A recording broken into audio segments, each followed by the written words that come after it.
Oh, right. I think my volume levels are all wrong.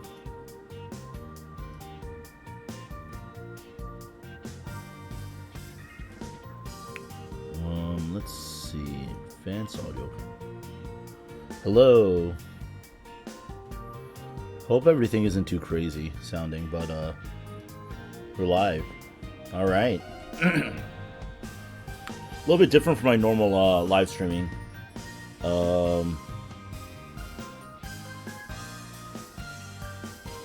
This I think I want it down to like there for now.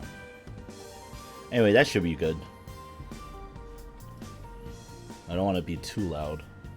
But it is 7 p.m. Eastern Time, ladies and gentlemen. Welcome to the Monday Night Livestream. I am your host, animefanrk2k, here with more of the Eden of Grisaia. Last time I kind of cut off rather abruptly because the signal got really messed up between me live streaming and stuff. So I am actually live streaming differently, and hopefully it'll work. We'll see.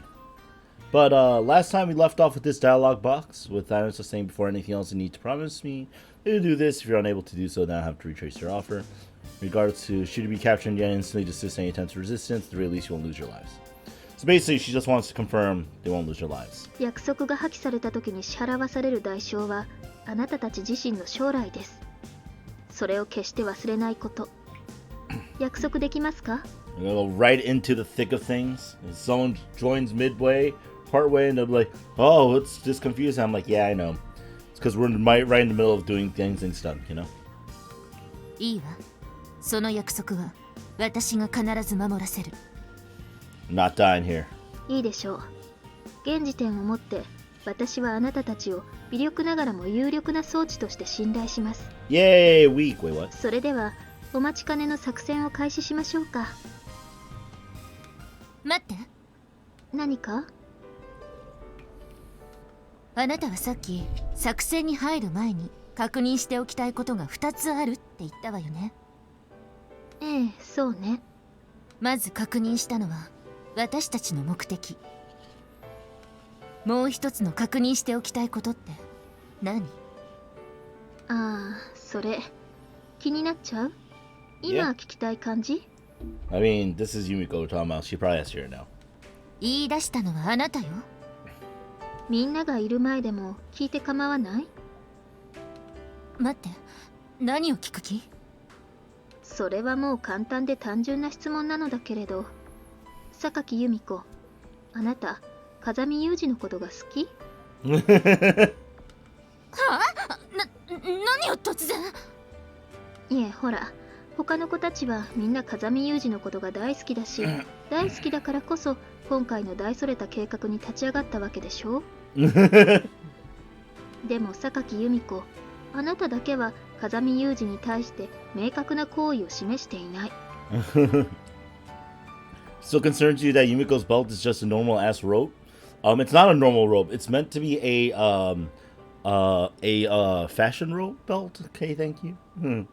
ともすれば他の子たちの暴走を抑止するためだけに計画を先導しているかのようにも見えます。好意という数値に置き換えにくい感情が明確でない以上、あなたの存在が不確定要素となり得る上に、不測の事態の発生確率が約 2.3 倍に膨れ上がります。2.3%? Uh-oh.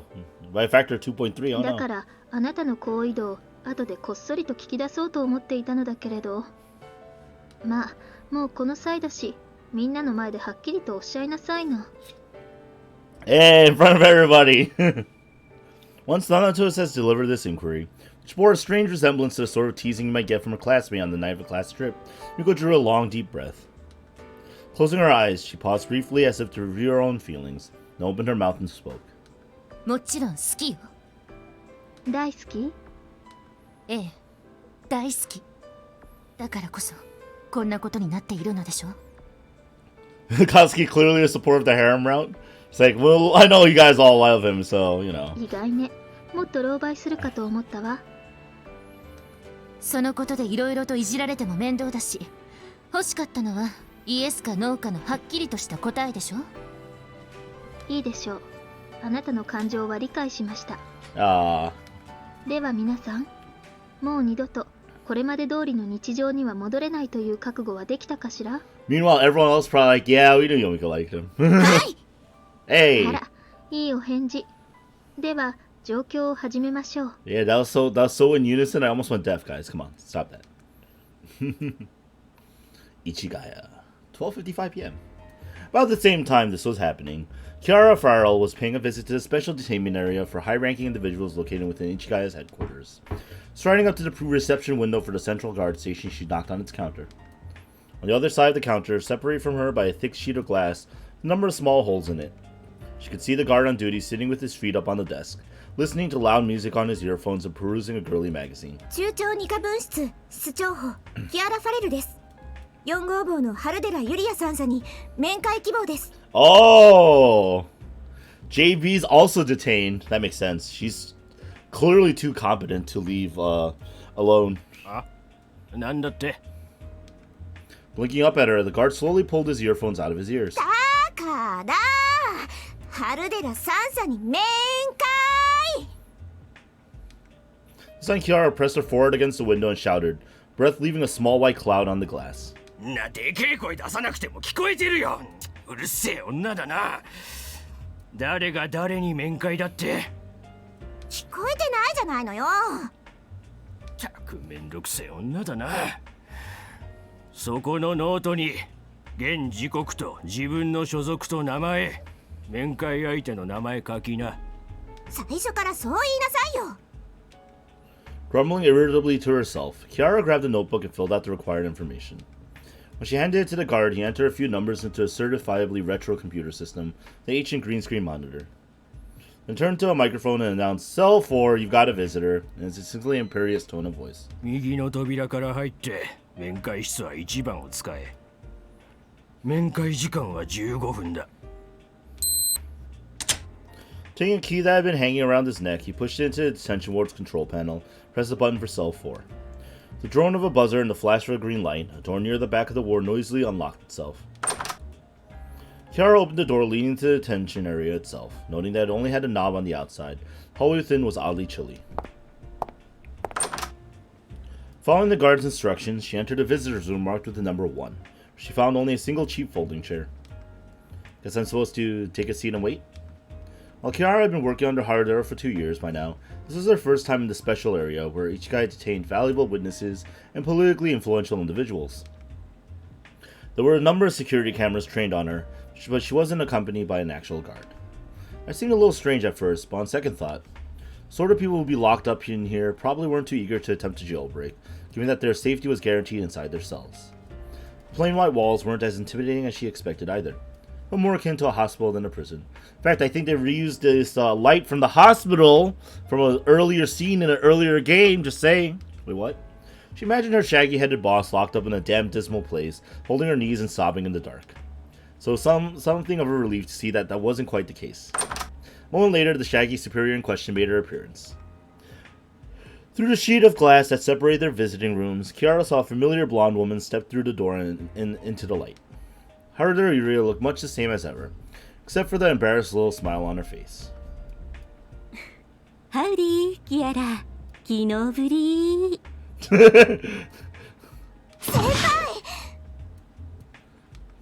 As her mentor shuffled awkwardly forward like a teenager who'd shown up late for a date, Kiara leapt to her feet and spoke more loudly than she meant to. Howdy じゃないですよ。なんでこんなことになっちゃったんですか。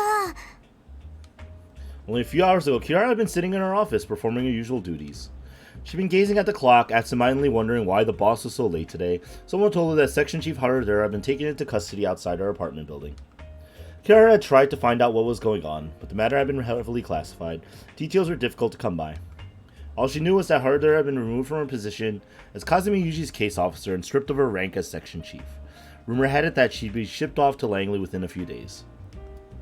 I'll ship back to Langley. Oops. Having learned that much, Kiara simply had to speak with her boss directly. She pulled all the strings she possibly could, and somehow managed to get permission for a brief meeting or to discuss the transition process. ごめんね。びっくりさせちゃったかな。そりゃびっくりしますよ。I mean, like... No, not Langley. I mean, like, you know, let's be honest. You know, Kiara woke up, shows up at the office, acts like, you know, she's busy but is being lazy. She goes, huh, my boss is late. And it's like, oh, by the way, your boss was taken into custody by us. She's also stripped of her rank and is going to be shipped back to where she came from. Wait, what? Now that she was finally face to face with the chief, seemed to be in surprisingly good spirits. It looked even more nonchalant than usual. Kara felt the tension draining from her body. Legs trembling slightly, she collapsed down onto her uncomfortable chair. 風見雄二の担当官から外されて室長の椅子も剥奪。近日中にラングレーに戻されるって聞きましたけど、本当なんですか？ええ、まあ本当。I mean, assuming that, like, things don't go crazy, right? どうして急に？なんて説明すればいいのかな。She was like, what can I say that wouldn't get both of us in trouble? まずは今現在うちが急務として取り扱うべき案件に風見雄二が深く関わっているという問題ね。ほら、例の領事館襲撃の件で二階山が確認済みの証拠映像が出ちゃったし、どうやら私が思っていた以上に事態は深刻だったみたいで、風見雄二の担当官である私の存在が邪魔みたいなのよね。Now, we got our nice, friendly Adam guy. 邪魔って、そんな。じゃあ風見雄二はどうするんですか？あら、何が？何がって聞いてないんですか？風見雄二の身柄は近日中に赤坂に移送されて略式裁判にかけられることが決定してるんですよ。 She was like, そうみたいね。いいんですか？おそらくオスロの領事館襲撃に対する返答として風見雄二の死刑は確定します。その裁判の席で余計な証言をさせないためにこうして私は監禁されているんでしょ？どうするつもりですか？さあ、多分銃殺刑じゃないかしら。well, she was like, it's already too late. どう処されるかじゃなくて、このままでいいんですか？いいも何もそれは私が決めることじゃないわ。 She was like, hey, they locked me up too, you know. 風見雄二という男はね、自分のせいで女が不幸になるのを極端に嫌うのよ。私が良かれと思って起こした行動でも結果が伴わなければ風見雄二を苦しめるだけよ。 That is Yuji's thing, right? ただでさえ朝子のことで心を痛めている彼に、私はこれ以上彼の負担になるわけにはいかない。King, as somebody who's read this, you're not allowed to say anything about it, first of all. Second,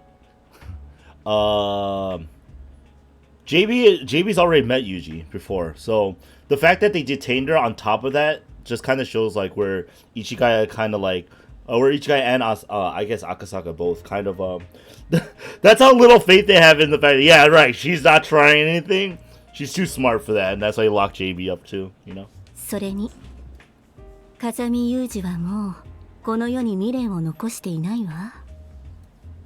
そんなの納得できませんよ。 Kiara is full of hopes and dreams and butt though, so she clearly doesn't understand what Yuji's going through. 何をそんなに憤っているのかは知らないけれど、国家のために不遇の死を迎えるのは別に彼に限った話じゃないわ。これまでにだって何人もいた。 Kiara's like, but 9029! あなただって資料を読んで知っているはずでしょ？ Yeah, basically. And it's not, and you know what? Once Yuji's gone, it'll be a lot easier to work with JB again. Because since she's Yuji's case officer, you know, they also had a close relation. And so, you know, they know that JB's human and Yuji's human. As long as both of them are alive and well. But JB at the same time, you know, she knows her place. You know, once Yuji's gone, like, she goes, well, there's nothing I can do about it now. But as long as Yuji's still around and she gets any funny ideas, she might be able to pull some strings. So that's why they also stripped her of her rank too. 現場の人間には引き金を引く強さを、私たちには情に流されない強さを、それが基本だと教えてきたつもりだけど。 I mean, you know, both of them suffered. それは確かにその通りです。 And, you know, both of them miss Sasuke. You know, it's gonna happen. 情けをかけていればキリがない。弱さを見透かされればつけ込まれる。特別な事例などない。泣きつかれても仕事と割り切って淡々と切り捨てる。それができなければ続かない仕事だと先輩には教わりました。でも本当にそれでいいんですか？私にしてみればそう悪くない話よ。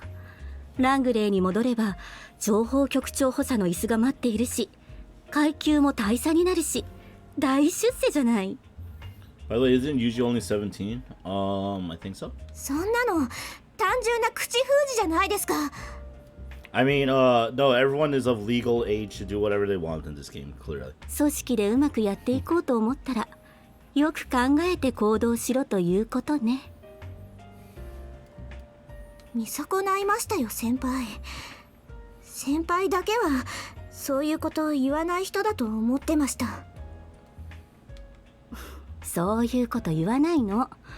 あなたまで面倒なことに巻き込まれるわよ。Also, JB's also acting very callous about the whole thing because she doesn't want Kiara involved in it because she was also, you know, Kiara's boss, and she doesn't want her. She doesn't want, you know, she wants a as close to an ideal outcome as possible for everybody involved. Unfortunately, you know, like that means that she has to recognize that Yuji's like Yuji's situation is outside of her power to control. So JB the best that JB can do at this point is basically be calm and collected for everyone else to stay calm and collected. Although she did, and here's the thing, JB's one of the first people that tried to instigate Yuji into doing something, you know? So, obviously. Averting her eyes from Kiara's with an irritated scowl, JB stuck out her tongue slightly at the surveillance camera, watching them from a corner of the ceiling. まあ、私は言うほど面倒だとは思ってないけどね。ケーブルテレビもあるから、映画も見放題で、ビールとピザもあるし。I mean, Asian pizza, you only have to have that sweet potato crust, man. 私には何かできることないんですか？そうね。じゃあ、私の飼ってるワンちゃんに餌をあげておいてくれる？私、しばらくここから出られそうもないし。Oh my god, JB, what's this code? ワンちゃんですか？でも、先輩犬なんて。あ、もしかして VPL の雄三のことですか？そういうこと。できれば犬小屋の掃除もお願い。わかりました。私が不在で、どうせ二課分室も暇でしょ？そうでもないですよ。なんだか細かい仕事が増えてドタバタしてます。意味不明な命令も多くて、何が起きてるのか正確に理解している人間はいませんし。Basically keeping them busy so that they can't organize. 先輩がいなくなっただけで、こうもバタバタするのかって思い知りましたよ。面倒な仕事を全部私に押し付けていた罰よ。頑張って働きなさい。それが犬の世話ですか？そう、犬の世話。私からのお願いはそれだけ。Yeah, 100% JB's like, I got something for you. If you really want to get involved, okay? 了解です。Just as Kiara was rising from her chair, the door behind her opened. The guard came in to inform her that their time had expired. Nodding slightly to the guard, Kiara turned to get one last look at her chief, and found Haruda waving at them with the simpering smile of a shady cookie saleswoman, an expression she usually reserved for casual after-work outings. What on earth is the chief thinking? She rode the elevator up from the special detainment area to the floor where her office was located. Kiara struggled to put the pieces together. Oh, she doesn't get it yet, okay. Yeah, Yuji and Michiru do share the same birthday. It's true. Chief Harudera had been taken into custody for reasons that still weren't exactly clear. Under the circumstances, she expected to be given some kind of instructions for her to carry out on the chief's behalf. Of course, that visiting room was being monitored, so any blatantly suspicious requests might have gotten Kiara locked up as well. Even so, feeding a dog wasn't the kind of mission she'd been anticipating. As Chief Haradura often referred to Kazumi Yuji as a dog of the state in a joking manner, Kiara initially suspected she was trying to give her some coded orders related to him. But after she remembered Yuzo, that theory went out the window. As far as Kiara knew, the only puppy the chief owned was an imaginary one. Specifically, a digital pet. About a year ago, they became exceptionally popular within the company. The fad began when a certain application was distributed to all the Intelligence Division staff. As part of the connection tests being conducted on an experimental new defense system, the secondary objective helping its main computer learn through experience. The name of the application in question was Virtual Pet Life VPL version 1.05. Everyone the girls is legal in 2019? Well, I mean, that's how you can look at it, right? On the surface, it was a well-designed digital pet game, accessible from your cell phone, tablet, or portable game console. But in reality, it was designed from the ground up to gather intelligence on its users. Voice recognition technology meant the player could interact with their pet by simply speaking to it. By analyzing these interactions, the pet avatar would secretly build a profile of your personality. In addition, the game's friends mechanic allowed the system to study both small-scale user communities and overarching colonies they belonged to, which enabled it to gain data-driven insight into human psychology and behavioral patterns. Man, when Tamagotchis take over the world, guys. Chief Haruda's pet in VPL was a dog by the name of Yuzo. It seemed fairly clear she created it to help herself feel a bit less lonely the days after Kazumi Yuji moved out of her apartment. That said, why worry about Yuzo at a time like this? Kara didn't understand, but even so the chief had given her a job and she felt obligated to do it. Exiting the elevator, she made her way back to the Central Intelligence Department's 2nd Division, her office in other words. Over the course of the last few hours, the room had been emptied of everything connected to Haruda, from her personal computer and documents to the contents of the trash cans. None of her personal possessions remained, not even her coffee cup. Oh, here's Kiara. Sighing softly, she looked around the barren office. Kiara opened her shoulder bag and took out a portable game console.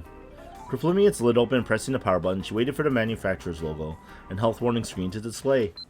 Thanks, DS! Then took the small stylus from its slot and tapped lightly on the lower screen, starting up the VPL program on her memory card.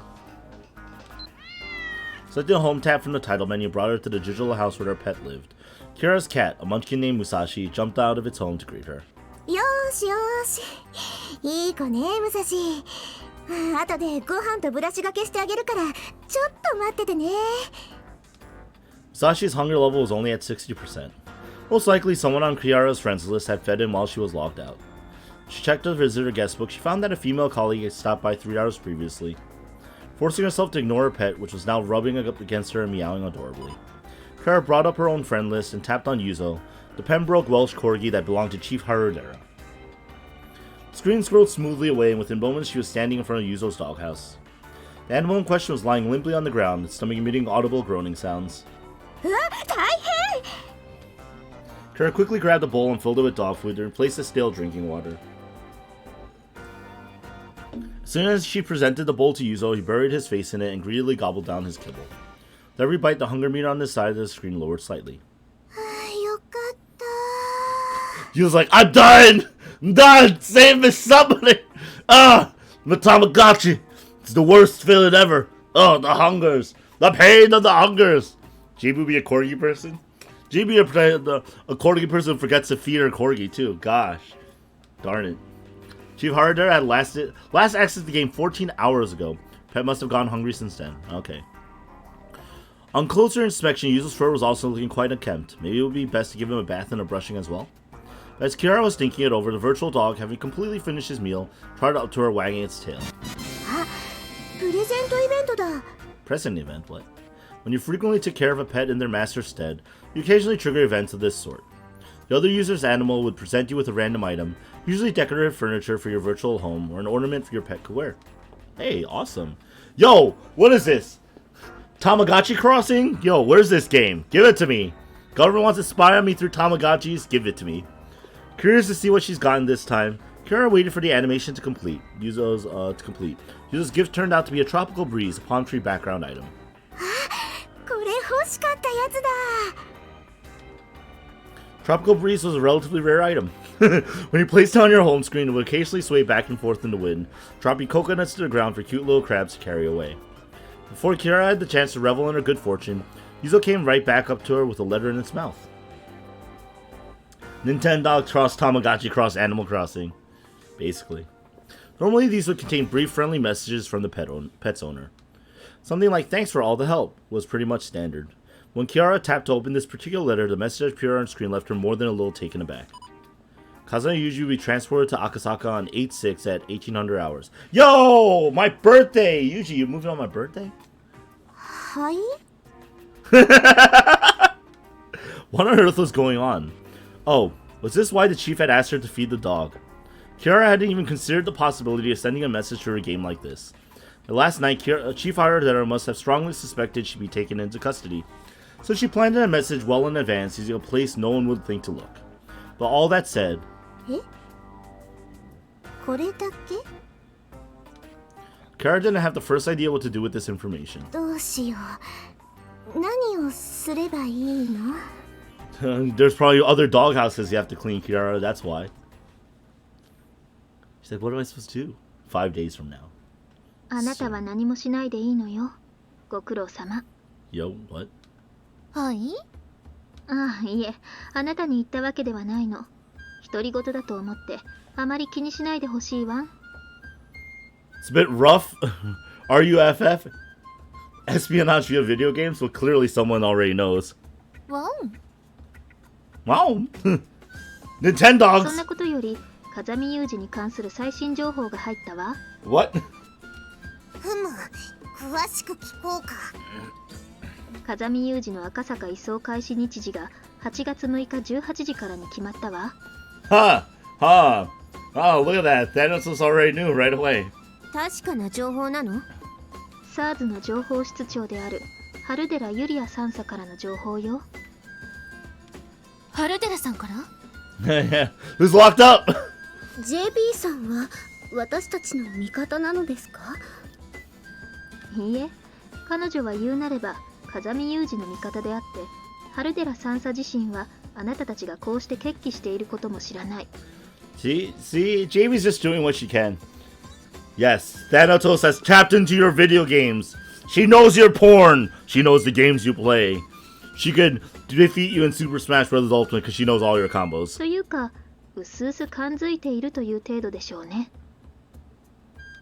味方に引き入れたりとかできないの？ No, she's locked up. 現在彼女は身柄を市ヶ谷に拘束されているし、首輪のついた人間を味方に引き入れるのはリスクが大きすぎるわ。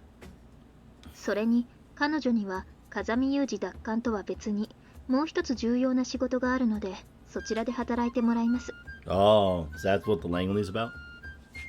何にせよ、あんま時間ねえのよ。作戦はいつ始まるのよさ。It's in 5 days, you know. やることは見えているのに、すぐに行動に移せない焦りは理解するけど、まずはお金を集めましょう。腹が立つほどつまらない作業だとは思うけど、我慢して働いてちょうだい。Yeah, you need money, man. お金？今からバイトでも始めるの？間に合わねえのよさ。あなたたちを国に例えるなら、貧乏な上に軍事力もない少数民族国家です。ただでさえ小さな島国がさらに小さな反抗組織に他なりません。Yeah, you need money, you need funds. そんな国が戦争で勝とうと思えば、重要なのがお金と時間であり、何より予算の見直しが最重要項目です。下世話な言い方をすれば、所詮この世は金です。金に勝る武力なしってね。Yeah, you know, that's how it is. 身も蓋もない話だね。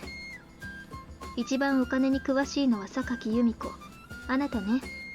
あなたの意見を聞かせてちょうだい。そうね。所詮戦争なんてものは経済のぶつかり合いです。風見くんあたりは異を唱えるかもしれないけれど、所詮はお金が全て。Yeah, that's true. Kazumi would probably not agree with that wholeheartedly. 今の世の中、お金の次に大事だと言われる時間ですら買おうと思えばお金で買えるわ。何だったかしら？忍耐と努力と工夫で乗り切れない困難はないだった？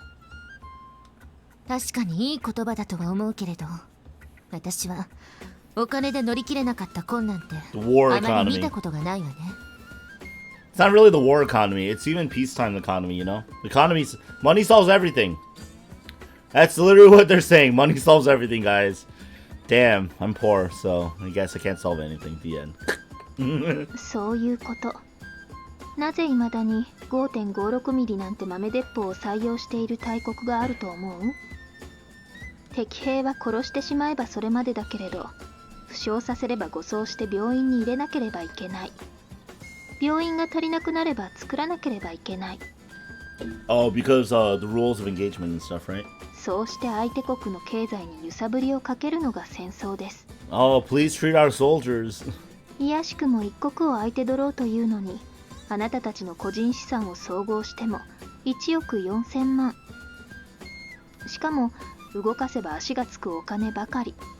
そんなお金は存在しないのと同じです。Yeah, I mean, you know. というわけで、悪いけどごく短時間にあなたたち自身の手で億単位のお金を稼ぎ出してもらいます。Hundreds of million? Alright, alright. Alright, get me through gambling. Trust me. まさかチルチルを売るの？そ You're んなのやだよ。 not gonna get hundreds of millions of yen selling one person to saying. What? なんでそうなる？もう少し冷静に考えなさい。誰が買うの？ Only creepers. それもそうですね。もう一度冷静に考えてみて。ちょいと私の扱いがひどすぎやしないかい。それにしたって億単位のお金を短時間では投資でも難しいんじゃ。いきなり大金を手にしようとするから難しいのよ。まずは少額で少しずつ雪だるま式に大きくしていくの。I mean, I'm poor. I can't afford to buy a human being, so there you go. この世のあらゆるものがそうであるように、お金にも質量完成力が作用します。If I could afford to, I'd buy an editor to edit my videos because I'm very busy. 最初は少額であったとしても、ある程度転がして大きくなれば、あとは勝手に転がって、あっという間にどんどん大きくなるわ。問題はそのゴロゴロと転がっているお金を誰にも見つからないように分散管理すること。その辺の面倒な財務管理は普段から複数のお財布を使い分けている榊由美子に一任します。 That makes sense. できるわよね。ええ、まあ。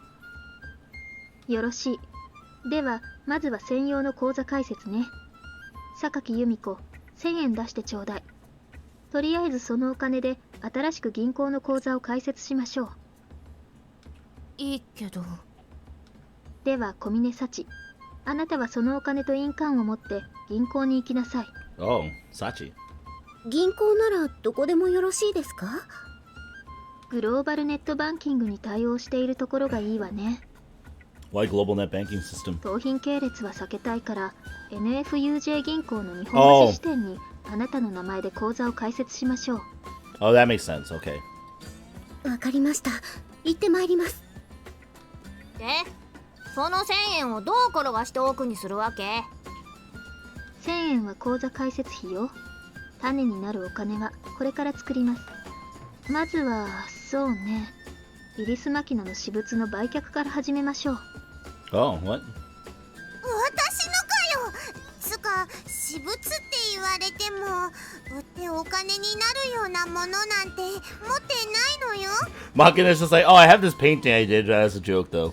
あなた先日カードで買い物をしたわね。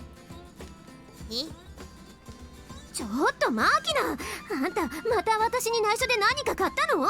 She's like, busted! なんも買ってねあなた先日スーパーマーケットの照英でミニカーのついたガムを買ったわよね。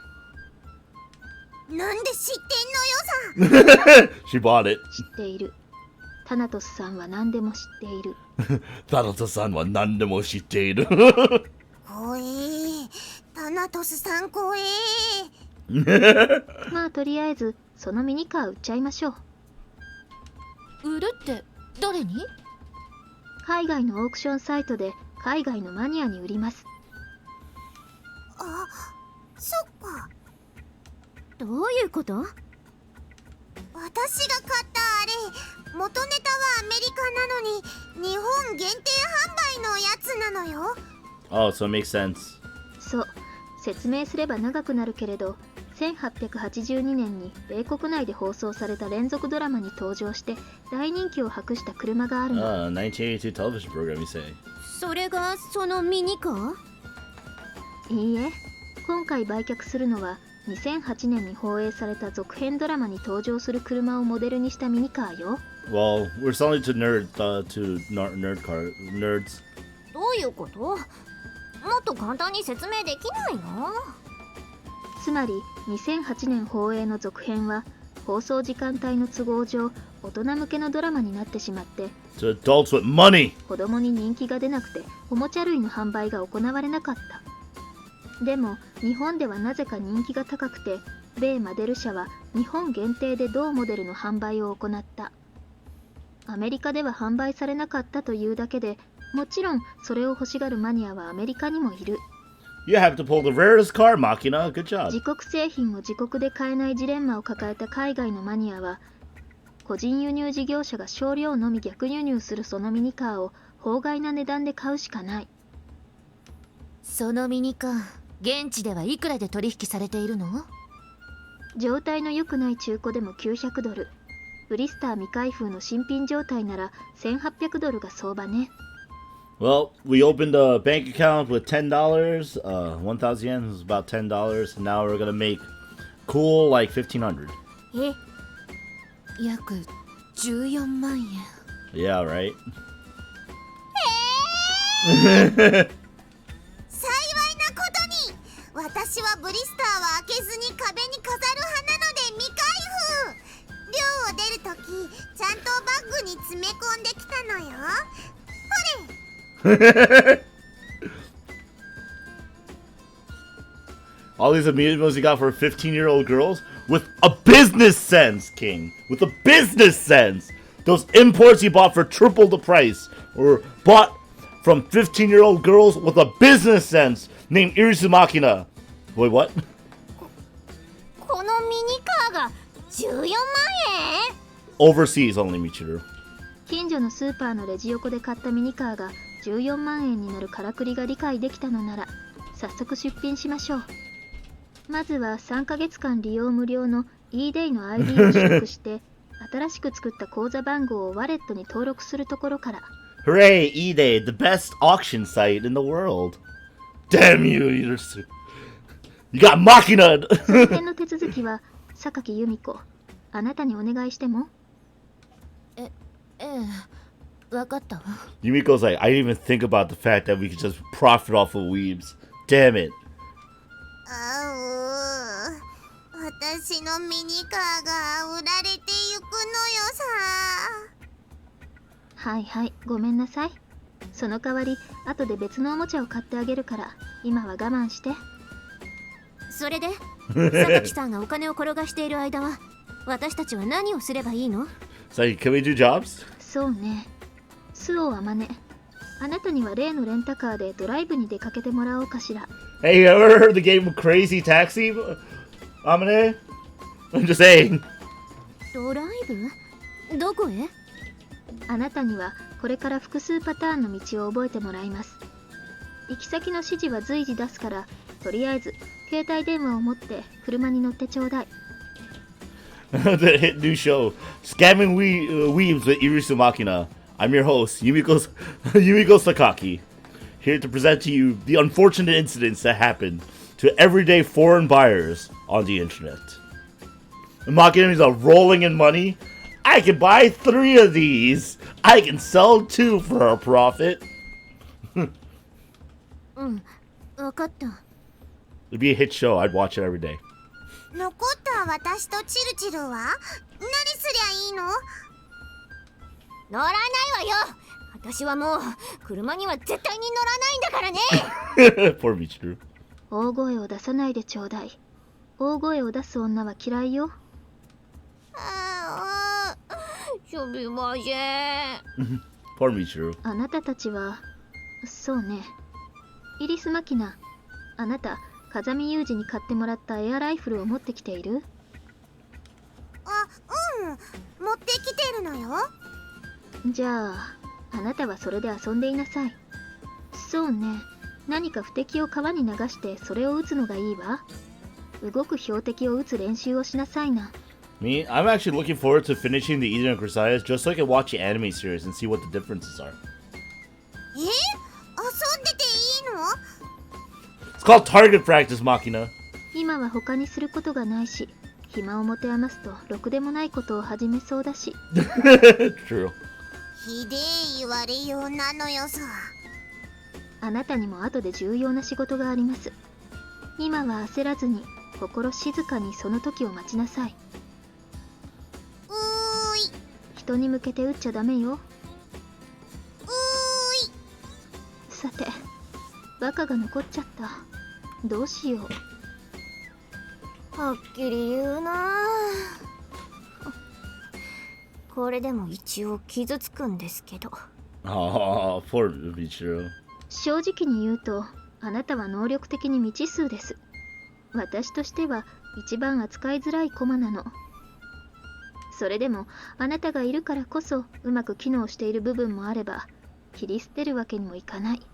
本当に面倒な子ね。それは自分でもよくわかってる。でもこういう生き方しかできないのよ、私は。Oh my god, Michiru's like slightly serious about this. It's like, yeah, it's just who I am, sorry. ちなみに今はどっちの人格？どっちでもないよ。私は私。結局は自分の中の自分。Oh. 宗教の敬虔な信徒が神様を心の支えに日々精進するように、私は弱い私を支えるためにもう一人の私がいると信じているだけ。 So I think this game just heavily implies that Michiru doesn't have another person inside her. So basically the entire after story and ending of Michiru is just completely false. そこまで理解していて、よく人格が統合してしまわないわね。ユージが言うには、私は人に嫌われることに臆病なただのヘタレで、弱虫だからこそ他者との共生関係を形成しなければ生きてはいけない。 So this one basically just says that Michiru purposely keeps two personalities going. そのくせ他者に対する警戒心が強いから、他者からの愛情や施しを信用していないんだってさ。まあ当たってるよね。優しくされるのなんかまだ苦手だし。だから私は未だに人格が統合しないし、ユージがいなくちゃ寂しくて死んじゃいそうになる。 So they're both just really Michiru. やっぱり一番面倒な駒はあなたね。ごめん。でも何かに使ってくれると嬉しいかな。心配しなくてもちゃんと出番は用意してあるわ。今はまだどうなるかわからないから何とも言えないけれど、もしかしたらあなたが一番過酷な仕事を引き受けることになるかもしれないわね。何も考えずに言われたことだけやってればいいって感じの仕事なら楽でいいかな。Well, Michiru doesn't do what she's told either. I don't know. I'm saying. ええ、そしてそれを世間では過酷な仕事というのよ。By the way, notice the background music kind of sounds like a song from Super Mario RPG. Sounds like the Mobile song or the minecart song. I don't know what it's called.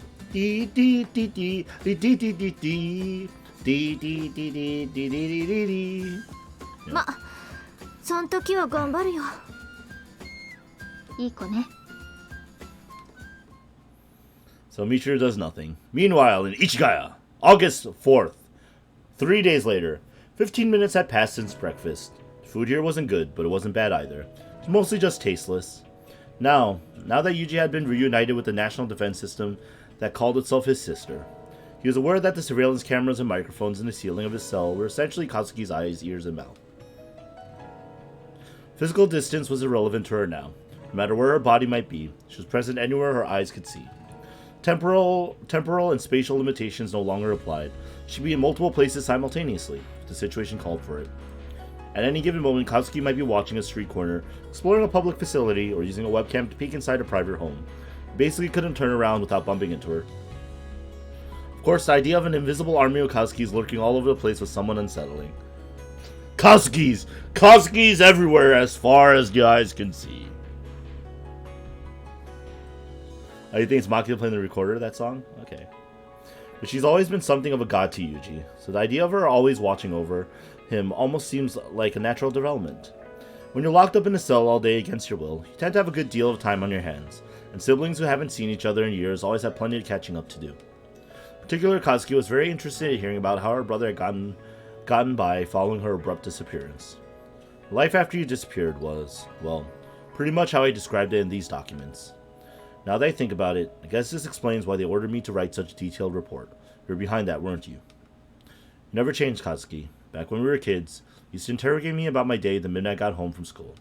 それはあなたが私の預かり知らないところで私の知らない女の子と人には言えないようなことをするからでしょ So this Kazuki is jealous, and the other Kazuki is like, oh, I'm gonna get your harem involved.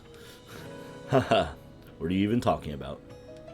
堀内奏、大橋ひろ子、小田彩菜。私が確認しているだけで少なくとも3人は女の子の友達がいたわ。しかも堀内奏とは結婚式ごっこと称した時期でキスまで許したわよね。あの子とあの子の家族が今どこで何をしているか知りたい？ Thanks anyway, but I really don't think so. Look, forget about me. Why'd you end up like this, Kazuki? ユージはどこまで知っているの？ You were in an accident on the way back from your training camp and got stranded in the mountains. Only Amane survived in the end. Amane told me what happened from her perspective, but I don't know much apart from that. そうね。それじゃあ私がアマネと別れてから先の話をしましょうか。 We're about to get some serious talk, aren't we? Uh-oh. It is. It was the night of our escape attempt. After convincing Amane to run off by herself, I was easily pinned to the ground by Kaneda-senpai, who pursued us through the woods. Straddling my body as she pressed me into the dirt, Kaneda focused her attention on my right hand, which held the knife I'd taken from Amane. She pushed down on my right arm with an unbelievable amount of force, while Koide-senpai immobilized my fractured left arm. なんで逃げるんだよ。話し合えばわかるって言ってんじゃん。Kaneda, what are you doing? She had the eyes of a starving dog. The smile on her face was a twisted, hollow thing. The corners of her mouth were wet with frothy spittle. From all appearances, Kaneda-senpai was now governed entirely by her impulses. She hadn't decided to catch me. I was running, so she instinctively given chase. Koide Ritsu, for her part, was clearly terrified. When you grow too accustomed to being ordered around, you lose the ability to take independent action. Unless you stay in line and cooperate with the group, there's always a risk that they'll turn on you next. That fear was probably what had made Koide-senpai act, more than anything else. One of my captors was incapable of coherent thought. The other was a coward who couldn't bring herself to ignore a crossing signal. They caught me. That didn't mean they were going to do anything to me. Not just yet, anyway. A few seconds had passed, and while they had me at their mercy, they obviously weren't sure what to do with me. One of them was governed by instinct, the other by fear. Under these circumstances, fear would be easier to manipulate. I turned my head toward Koide, who was holding my left arm. 痛いわ、小出さん。話してちょうだい。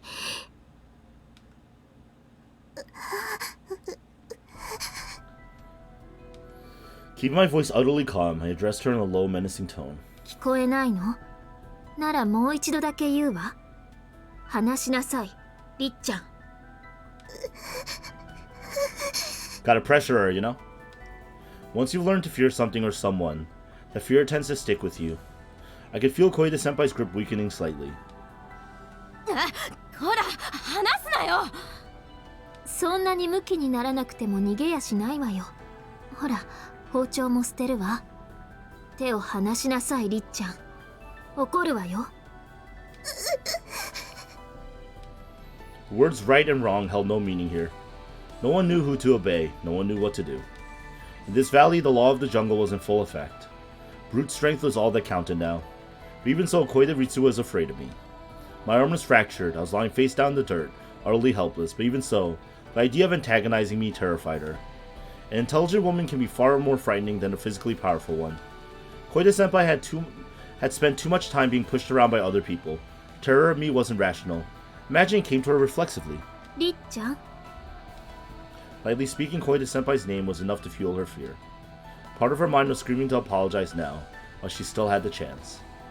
The next words out of my mouth would be decisive. あなた、私がいなくても生きていけるの？ Koide-senpai spent most of her young life standing submissively at the side of stronger people. Over the years, she internalized certain rules. The way I was treating her set off alarm bells inside her head. Her instincts were telling her not to defy me.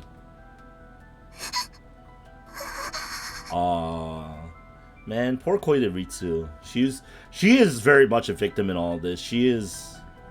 And you know she doesn't survive either, which really sucks.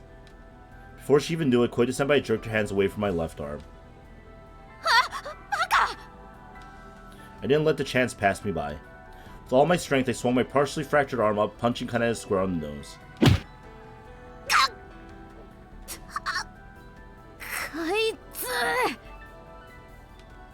As Kaneda reached up to stop the blood now flowing from her nose, tried to push her off me.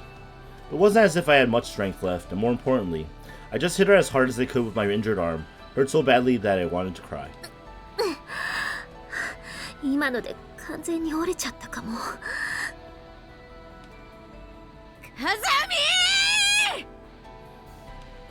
Enraged by the pain I had inflicted on her, Kaneda-senpai bellowed my name furiously. Now that I angered her, she'd probably kill me without a second thought. If I wept and apologized, would she forgive me? Didn't seem particularly likely. I tried to lay a bit of groundwork for when worst came to worst, but honestly, it appeared that my luck had simply run out. Just as I was beginning to resign myself to my fate, another one of my pursuers arrived on the scene. 待ちなよ、金田。風見は殺しちゃダメだ。Oh! Sakuma-senpai emerged silently from the darkness behind Kaneda. None of us had noticed her approach. 殺す？私が風見を？なんで？別に殺しゃしないよ。 This is a new song. なら、風見を捕まえてどうするつもりだい？ Taking a shaky step forward on her undernourished legs, Sakuma placed a hand on Kaneda's shoulder and pulled. Kaneda slowly turned her head to look up at her. 死ぬのを待つんだよ。 Her right eye was all but useless, her left glistened like a pool of oil. Her face had contorted itself into a slack-deranged smile of a woman who'd given up entirely on life. Had she not fallen low enough to kill living people in order to eat them? Or had she simply realized that most of my body would go to waste if she killed me now? Whatever the case, she clearly hadn't come to her senses. とにかく、落ち着きなよ、金田。ねえ、風見。情けない話だけれど、私たちは君がいないと全員死んでしまうんだ。そのことを君は十分に分かっているし、そうなるように仕向けてきたんだと思うけど、こんな状況で空腹だの治療不足だのと言ってもどうにもならない。 Did something trigger within Sakuma? この状況で何より怖いのは無気力だ。死んだ方がマシだと思えるような状況の中にあって、それでも風見がいればまだなんとかなるかもしれないという小さな希望が持てる。たとえどんなに小さくても希望さえあれば、私たちはまだもう少しだけ生きていられるような気がするんだ。君が残ってくれると約束してくれるのなら、私たちもAmaneを追いかけることはしないって約束するよ。あなたに約束していただくことにどんな意味が？坂下には私が言って聞かせるよ。信じてほしい。 Oh. It's like a negotiation, because Sakuma's like, we've already gone on the deep end, but at the same time, I guess for her, like, she's lost it, but at the same time, she still wants to survive, and the best bet is to have the strongest person, which is Sakashita, in a group, and the smartest person, who's Kazuki, to be around. We were well past the point of talking things over like human beings. Did this girl really not understand the nature of our situation? So I think in that case, Sakuma's instincts are kind of there. Before I could respond to Sakuma's offer, Captain Sagashita came running up to us, now dressed in her school uniform. 風見さんを捕まえたのね。スオさんはどうしたの？逃げられたよ。何をしているの？早く追いかけて殺して！生かしておけば私たちは終わりなのよ。Should Amane successfully make her way off this mountain, the events that had taken place here would be exposed. In other words, Sakashita's spotless life would be stained with an indelible disgrace. Now something she couldn't allow to happen. Sakashita. Hasn't this gone on long enough? With those words on the tip of her tongue, Sakuma turned to look at Captain Sagashita, found that her gaunt face was filled with something like vigor. Sakashita. Kimi. Mata. Sakashita's body jerked at the question, and her eyes found Sakuma's face, pallid and swollen in stark contrast to her own. 違うわ。これはだって私が倒れたら。I mean, the moment human becomes food, you're far gone. Captain Sagashita were to be rendered immobile, there would be no one to procure and distribute the food. It was the fact that she essentially kept the group alive for the last few days. Everyone here understood that. And so no one said anything more. But that very silence filled Captain Sagashita's chest with agony, sent blood rushing to her head. Her own desperate search for an excuse brought her nothing but unendurable shame. I'm not in the wrong. There was no other way. What gives her the right to judge me for doing what had to be done? Why is she making it sound like I'm some kind of selfish monster? As these thoughts ran through Sagashita's mind, the ball of stress that had built up deep inside her since the day of the accident abruptly exploded. あなたには言われたくない。 Sakuma had never done anything on her own. She'd always just gone with the flow.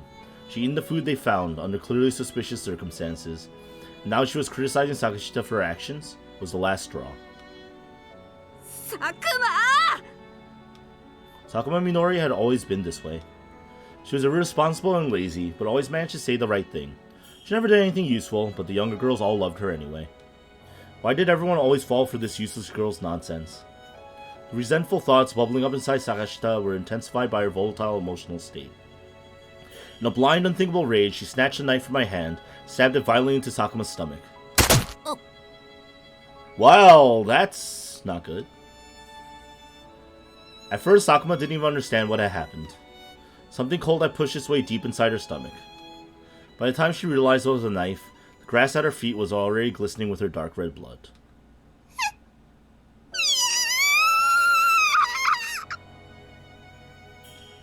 Losing control of herself entirely, Koide-senpai began to shriek at the top of her lungs.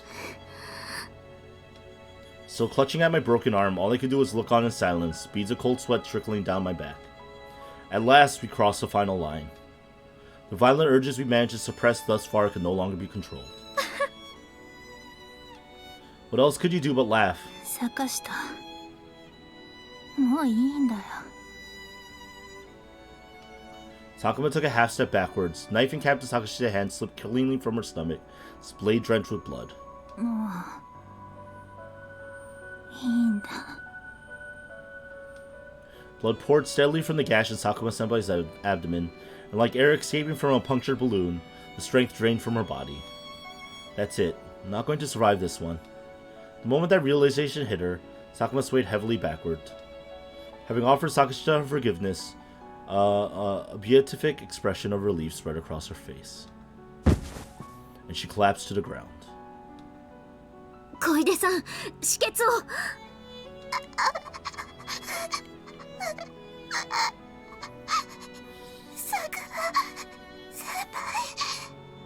ボケっとしないで、急いで。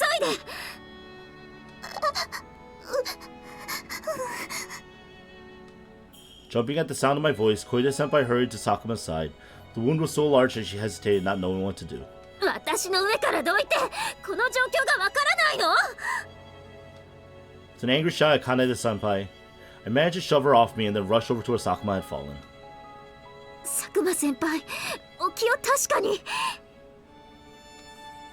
Removing my broken arm from its sling, I slipped the cloth off my shoulder and brought it to Sakuma-senpai's injured abdomen. No matter how much pressure I applied, the blood wouldn't stop flowing. 違う。私が悪いんじゃない。だって佐久間が私のせいじゃない。I don't know about this, Sakashita. You just kind of stabbed her. She's dying. You know whose fault that usually is? The person who stabbed the person, just saying. Captain Sakashita was mumbling incoherently toward the bloody knife in her hand. No one was paying her any heed. In the midst of this chaos, I heard someone approaching through the forest. クマ先輩。ねえ。クマ先輩。どこ行ったの？ Uh-oh. It's Ibuki. Stumbling our way noisily through the underbrush, Ibuki Haruna appeared before us. She looked around the area with glassy eyes, spotted Sakuma-senpai lying in the grass, slowly squatted down next to her. ああ、いた。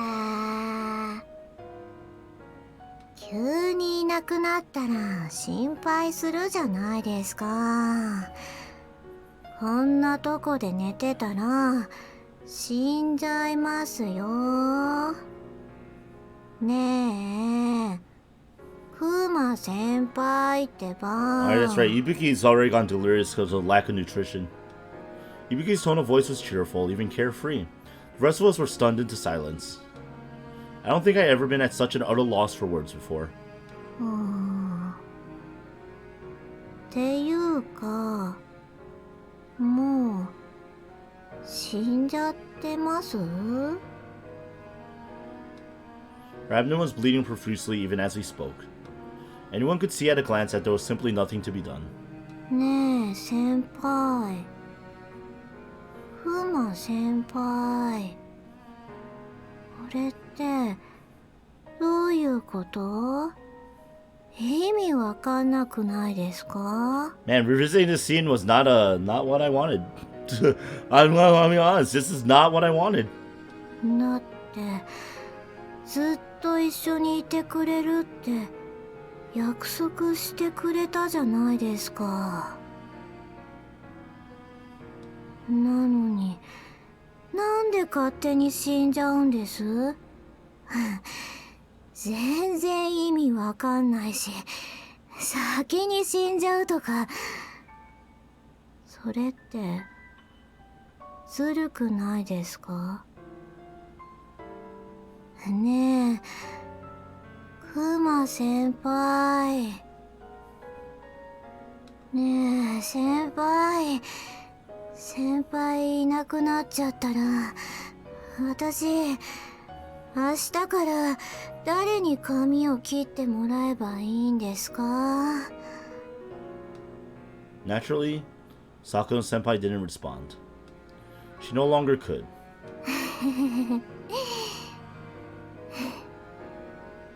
だから言ったじゃないですか。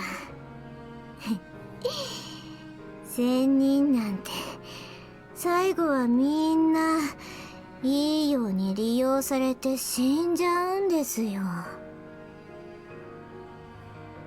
だから善人なんか嫌いなんですよ、私は。 Turning her attention from Sakuma's wound, Ibuki now looked around the clearing and finally spotted Captain Sakashita standing frozen with a bloody knife in her hand.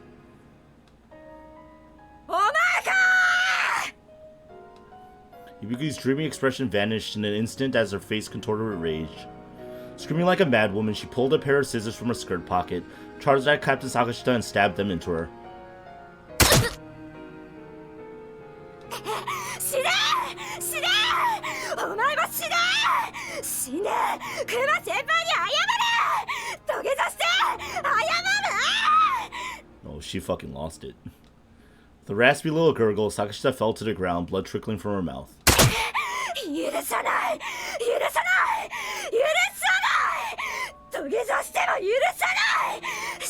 でも絶対に許さない。 It's what we call the sound of not pleasant. Overcome by anger and grief, Ibuki pushed Sakashita into the dirt, straddled her, and stabbed the scissors into her body again and again. Whenever Ibuki's bangs grew long enough to be bothersome, Sakuma had cut them for her. The scissors she used for that purpose were now covered in blood.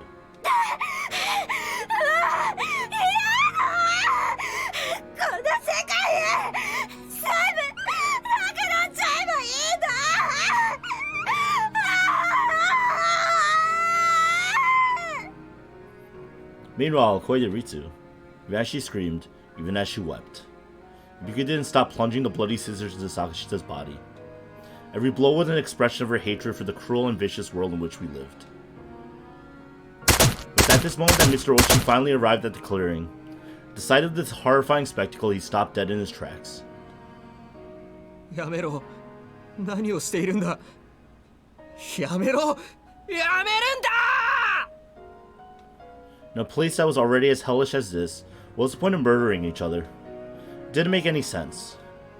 Mr. Ochi moved on pure reflex, thinking only that he had to stop the brutal assault that was taking place. Looking quickly around the area, he grabbed the volleyball-sized rock from the ground with both hands, lifted it up, and brought it down violently on Ibuki's head. Oof. With a heavy thunk, the rock caved in Ibuki's skull. The impact knocked her head down between her shoulders, slid off Sakashita and fell on her side, still clutching the scissors in her hand.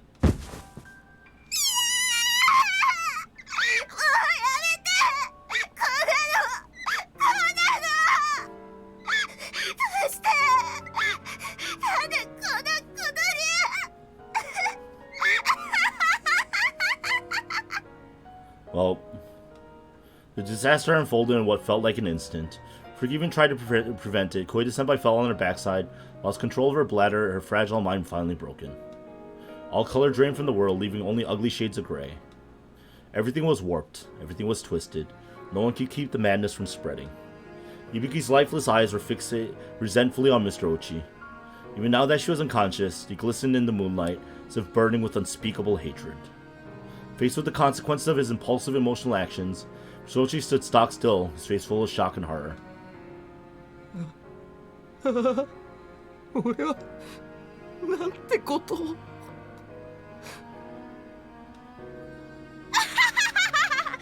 いいぞ、もっと殺し合え。 Damn it, Kaneda! こいつはいいや。 Kaneda-senpai's cruel, deranged laughter forced its way through our ears and echoed inside our minds.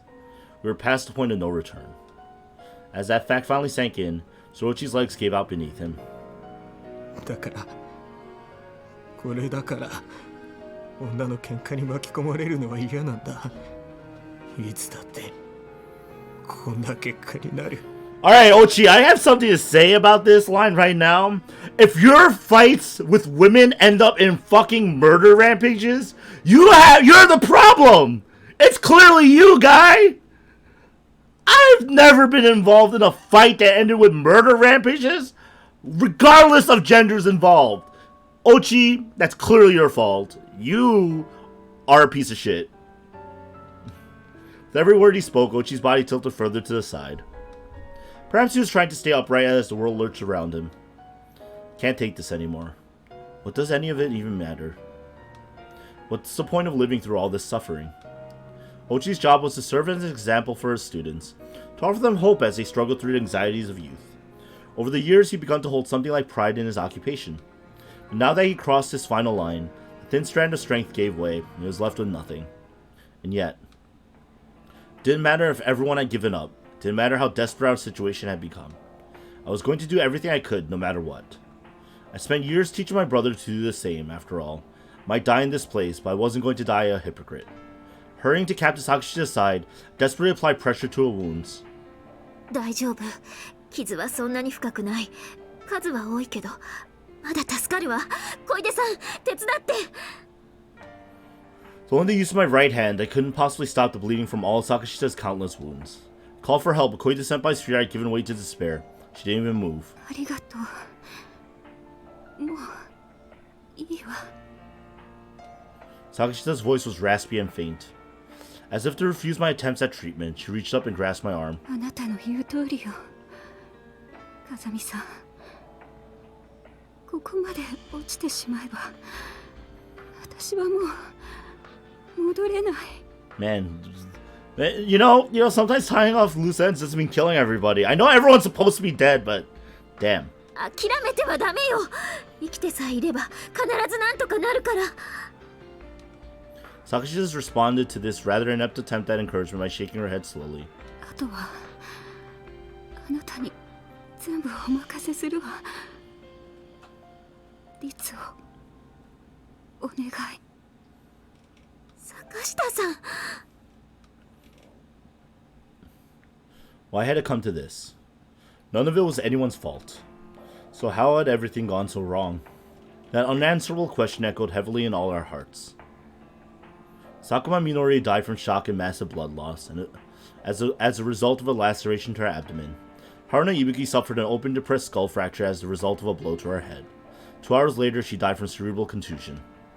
Sakashita Chiaki had numerous puncture wounds all over her body. Fortunately, the weapon she'd been stabbed with was a pair of craft scissors, so the lacerations were fairly shallow. We stitched up to her wounds, but her loss of blood left her in critical condition. Kaneda Saya received a broken nose as a result of a blow to her face. By pushing my little finger into her nose, I repositioned a broken bone from within, then filled her nostril with cotton to prevent further bleeding.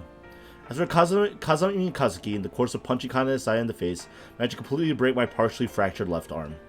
After setting the bone myself, I fixed it in position using a wooden splint.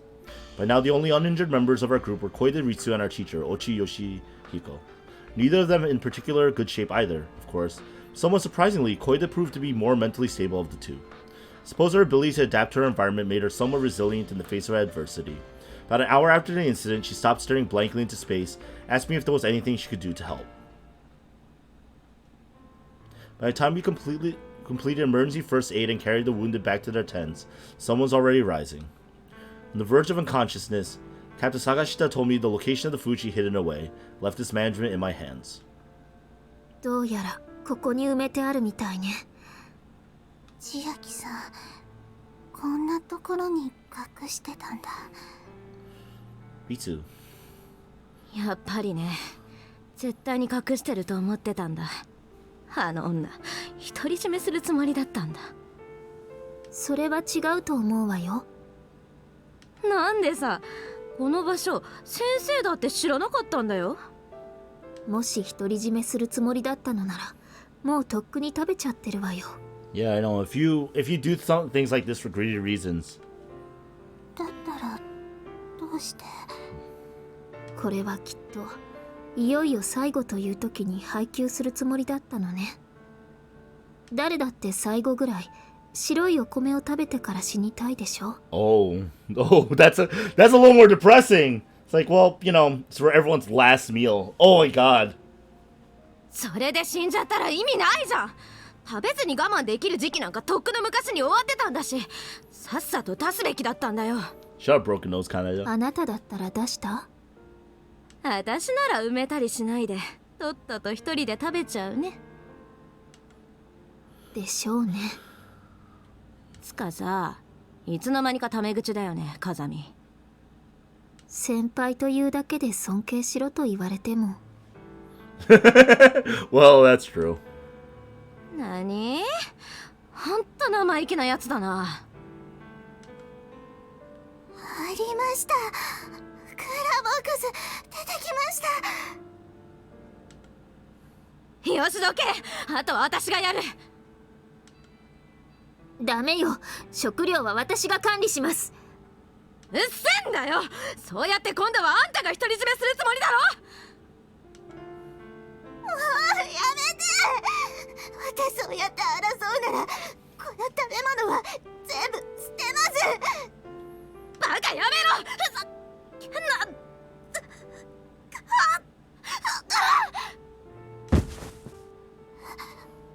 金田先輩 She doesn't have like a brain aneurysm or something? 痛い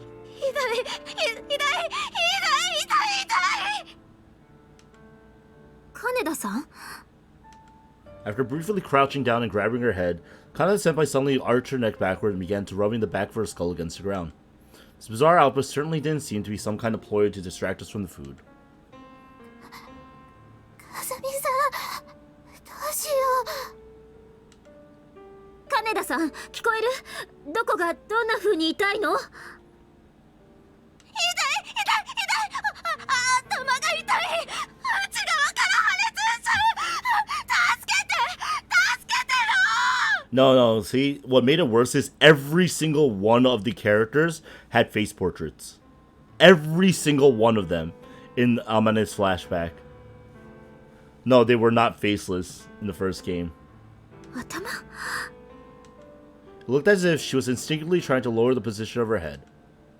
小出さん、金田さんの体を上から押さえて暴れさせないように。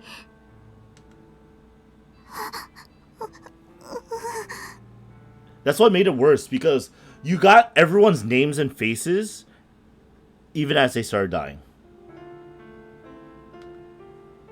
Either she was trying to find a position that would lessen her agony somewhat, or her movements were involuntary, the result of something badly wrong with her head. 動かないで。 As Koide held Kane's convulsing body still, reached into her nostrils to pull out the Kane stuffed in them. As soon as I unlocked her nose, a large amount of blood began to flow from it. 小出さん、靴下を脱いで。吸水性の高い白い布がいるの。急いで。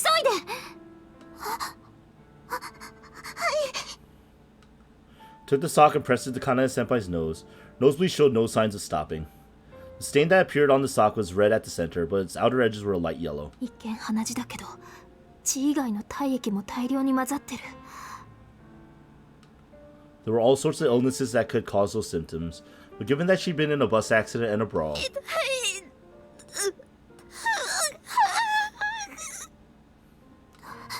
どうしよう。しかない先輩と同じ症状だよ。 oh, とにかくテントに運びましょう。ここでは何もできないわ。わかった。 on the day of the accident itself, Shikanae-senpai had suffered a fracture on the base of her skull. While she was conscious immediately afterward, she rolled herself into a ball, moaning while clutching at her head, just like Kaneda was doing now. She had died 10 minutes later. Shikanae-senpai, who bled from both her ears and her nose, had probably died as a result of the damage to her skull. At this rate, Kaneda-senpai would suffer the same fate. すみません、金田先輩。おそらくはバス転落時の頭部損傷の時点で何らかのトラブルを抱えていたんだとは思いますが、私が顔面を殴ってとどめを刺してしまったようです。Everyone broke your fucking nose? Yeah, sorry about that. そっか。それも仕方ないよね。まあ、そういうこともあるさ。These things just happen. で、私、いつ死ぬのかな。わかりません。10分後に死んでしまう可能性もありますし、感染症さえ起こさなければ自然に治る可能性もあります。どうせ死ぬなら早く死んで、さっさと楽になりたいな。まだ諦めないでください。ねえ、風見。私、死ぬ前に白いご飯が食べたいな。そうおっしゃるだろうと思って、今小出さんにお米を炊いてもらっています。Aw, rice. とは言っても、埋められていたクーラーボックスから出てきたお米は2合程度です。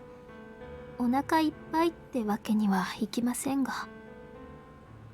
最後の食事としては上等かな。Kaneda's like, I'm gonna die now, guys. まずは薄いおかゆから体をなじませていきましょう。せっかくだし、普通に炊いたご飯がいい。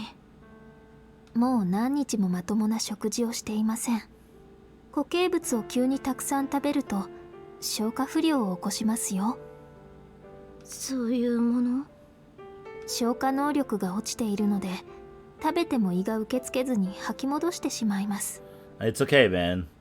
It's okay, Kazuki. Amane literally found the cabbage farm, and she ate like 2 cabbages, and she like puked, and she was okay afterwards. 戦時中には物資輸送を断たれて食料に貧困した島から撤退した兵隊が、軍医が止めるのも聞かずに隠れて食事を大食いして何人も死んだそうですよ。そんな死に方は苦しいだろうな。 I'm gonna get full! Yeah. ですから少しずつ慣らしていきましょう。もうすぐお粥が炊き上がるはずです。そういえば小出遅いね。あいつ一人で全部食っちゃってるんじゃないよね。小出さんにも同じように消化不良の話はしましたし、それはないと思いますけど。そうですね、他の人たちも気になりますし、少し様子を見に行ってきます。 Don't die. Even in a situation like this, I want to believe that we still had some shred of rationality left. Koida was an unusually cowardly young woman. I assumed that telling her you'll die if you eat would keep her from doing anything reckless. It was a naive assumption on my part. In front of the primitive cooking furnace we built by piling up stones, found Koide lying on the ground with her arms around her stomach. At her side there was a single metal mess kit, full of steaming white rice that looked freshly cooked. Most likely the process of cleaning and cooking the precious food we discovered in that cooler was too much for her to bear.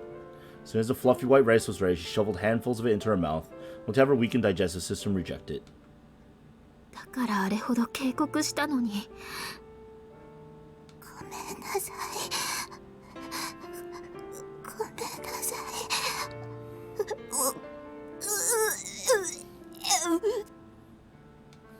There was blood in the vomit leaving her mouth. テントまで運んであげたいけれど、腕を骨折していてそれもできないの。ごめんなさい。自分の足で立ち上がってテントまで行きなさい。ごめんなさい。許して。Whoa. That sucks. From the look of things, her stomach wouldn't be capable of accepting anything at all for some time. If we could hook her up to an IV drip, things might be different. Given her already weakened state, it looked like a potentially fatal problem. Picking up the mess kit with the rice Koide-san had prepared, head for the tent where Captain Sakashita was lying. Our prompt first aid efforts had apparently been effective. Her blood pressure had recovered. She now regained consciousness. I placed the mess kit next to Sakashita's pillow and gave her a brief update on everyone's condition.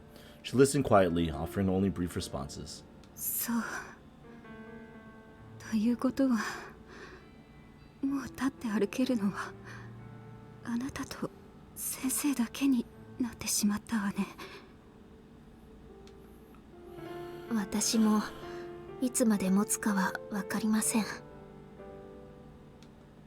I'm still lucid for now. Breaking my left arm completely had led to intermittent fevers. My body lost the ability to generate those fevers. I might very well lose consciousness and never wake up again. もう現状で頼りになるのは越智先生だけですが、その先生は一人にしてくれと言ったきり、一度も姿を見かけていません。きっと彼はお墓にいるわ。あの人は一人にしてはダメよ。彼はとても弱い人なの。Easy to control too. Wait, what? 私に彼を止めろと。心配ないわ。お墓にいると言っても、あなたが危惧しているような現場に遭遇するようなことはないから。I don't know. If you left him alone long enough, maybe he killed himself, right? わかりました。様子を見に行ってきます。お願いするわ。この飯盒は置いていきます。お粥ですから食べられるようなら食べてください。私はいいわ。あなたが食べなさい。別に私の分をあなたにあげると言っているわけじゃありません。私の分はちゃんと別に用意してあります。おそらくは最後の食事になるでしょう。遠慮はいりません。Man, one more day. They went one more day, some of them. Doesn't look good. どうせ私はもうすぐ死ぬわ。すぐに死ぬ人間に与える食事は制限なさいと言っているのよ。動ける人間の食事を増やしたところで、結局は限られた食料をただ消費するだけの現状です。すべてを食べ尽くしてしまえば全員死にます。であれば、たとえすぐに死ぬと分かっている傷病者であっても、食事は平等であるべきだと私は思います。そう。こんな状況でも意見は変わらないのね。あなたは。分かったわ。でも今はとても眠いの。後で目を覚ました時にいただくわ。お大事に。 Everyone's like very like breathed. They're not doing okay.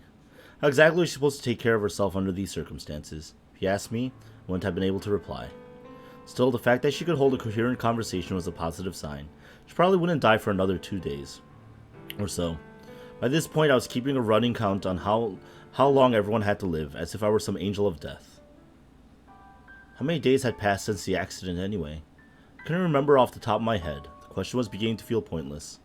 Pushing my way through the thick undergrowth, I followed the barely visible trail that led to the burial ground Amane and I had visited last night, or the gravesite as Sakashita called it. Given that we'd all be ending up here sooner or later, the idea of paying it a visit wasn't particularly appealing. In my weakened state, the slight uphill slope proved to be a tedious challenge. Eventually, the uphill path came to an end, and a level clearing came into view. As I drew closer, I heard the sound of someone digging with a shovel. Of course, the responsible party was Mr. Ochi. Shirt was plastered to his back with sweat. 何をなさっていらっしゃるのですか？風見か。 For glancing briefly in my direction, turned back to his digging without meeting my gaze. In a sense, it seemed rather impressive that he still had the energy to be digging holes. But then again, when your accumulated fatigue past a certain threshold, your body sometimes grows numb to the fact that it's exhausted. In this place chosen as a burial ground simply because the ground was somewhat softer, 5 graves had already been dug. Of course, there were nothing but simple unmarked mounds of earth. The main purpose was to prevent infection, not memorialize the dead. 5 mounds of earth, 5 graves, and lying in the grass next to Ochi was digging a new hole where the bodies of Sakuma Minori and Ubiku Haruna. わざわざ運んできたのですか？放置しておくわけにもいかんだろう。 2 corpses stretched out next to each other, were already surrounded by a swarm of flies. If we left them exposed, they would be infested with maggots within a day, and as they rotted, the bodies would become hotbeds of disease, potentially harming those of us still living. 2 of them had been placed quite carefully in the grass. Their hands were folded in front of their chests. Had Mr. Ochi done that? Sakuma Minori had died from a stab to the gut. Haruna and Ibuki had died from a blow to the head. But right now, there was no trace of pain or bitterness on their faces. 何か用があってきたんだろう。はい。食事をお持ちしました。それと状況の報告を。At this, Ochi paused in his labors and turned to stare at me. Suppose it would be more accurate to say that he was staring at the mess kit in my hands. He spoke 2 quiet words, そうか。 then stuck his shovel in the ground and accepted food from me. Finding a spot in the shade of a rock wall, Ochi sat down with his back against it, silently opened the mess kit, and began to eat the thin gruel, flavored only with a pinch of salt. では、どこからお話ししましょうか。As those words left my mouth, Ochi visibly flinched. Perhaps he was bracing himself for a torrent of condemnation or reproach. Instead, I summarized the condition of the wounded and briefed him on our current food supply. Every word I spoke concerned the present. I didn't lament the past or criticize the choices we made. I didn't express my fear of the future or ask him how we might survive this horrible situation. I spoke of the present and nothing else. Shoichi, for his part, listened silently as he ate, saying nothing at all. Eventually, after his metal spoon, I repeatedly scraped against the bottom of the mess kit, which appeared at least somewhat sated. Looking up at me, murmured a few quiet words. 君は俺を恨んでいるだろうね。人を恨んだところで事態は好転しません。僕が全部悪いんだ。渋滞を嫌って予定にない道を選んだのも俺だ。それにあれ最初に手を伸ばしたのも俺だ。どうしても空腹には逆らえなかった。頭では分かっていてもどうすることもできない。Oh, so he was the one. だから俺は最低の行為を繰り返した。でもある日それを坂下に見られてしまったんだ。俺はね、坂下に頬を張られたよ。だけど彼女はその後怒鳴り散らすでもなく、ただ無言で涙を流して下唇を噛みながら俺を睨むだけなんだ。きっと坂下の喉からは恥を知りなさいって言葉が口まで出かかっていたんだと思う。俺はもう頭の中がぐちゃぐちゃになって、情けなくて恥ずかしくて惨めで、坂下に泣いて許しを請うたんだ。それはもう号泣ってやつだ。いい年をした大人の男が年はもゆかない女の子の足にしがみついて、何度も何度も許してくれって大声で泣き叫んだ。どうしようもないことだと分かっていてもどうすることもできなかった。誰にもどうすることもできなかったんだ。ああするしかなかったんだ。だから坂下のことは恨まないでやってほしい。悪いのは全部俺なんだ。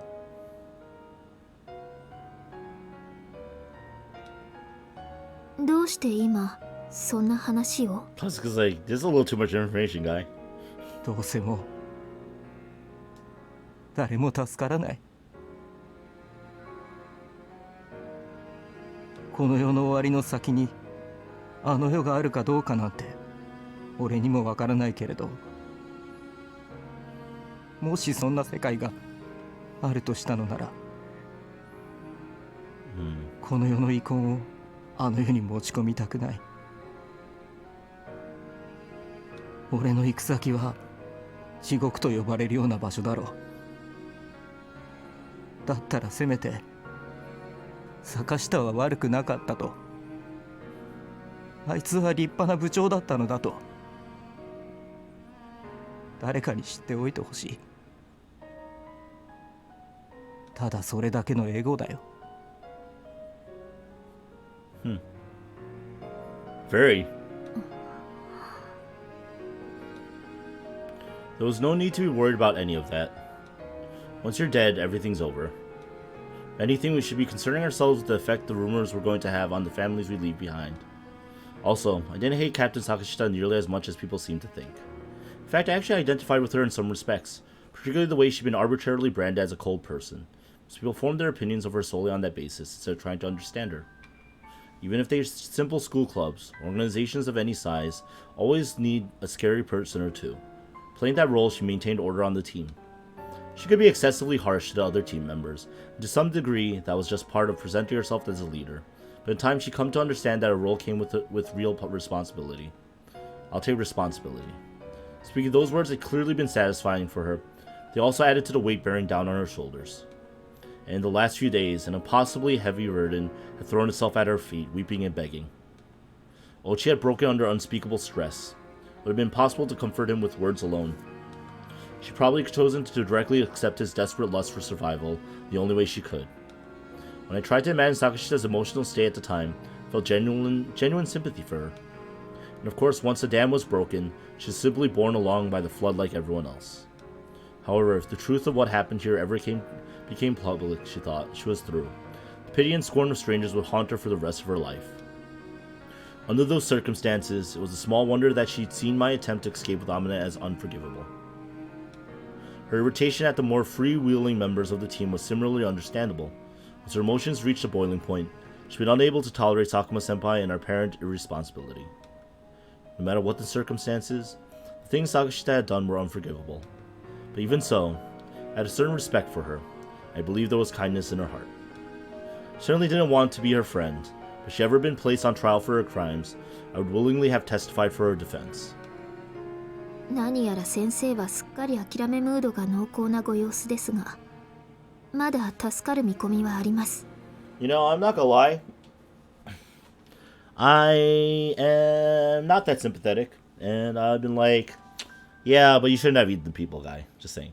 もうそういう気休めは聞き飽きたよ。昨夜、私が逃がしたスオアマネがまだ戻ってきません。彼女がうまく脱出に成功すれば。うまく脱出できる可能性はどれくらいと見積もっている？ 100%. 正直な数字を聞きたいですか？ 50-50. She either does or doesn't. どれぐらいだ？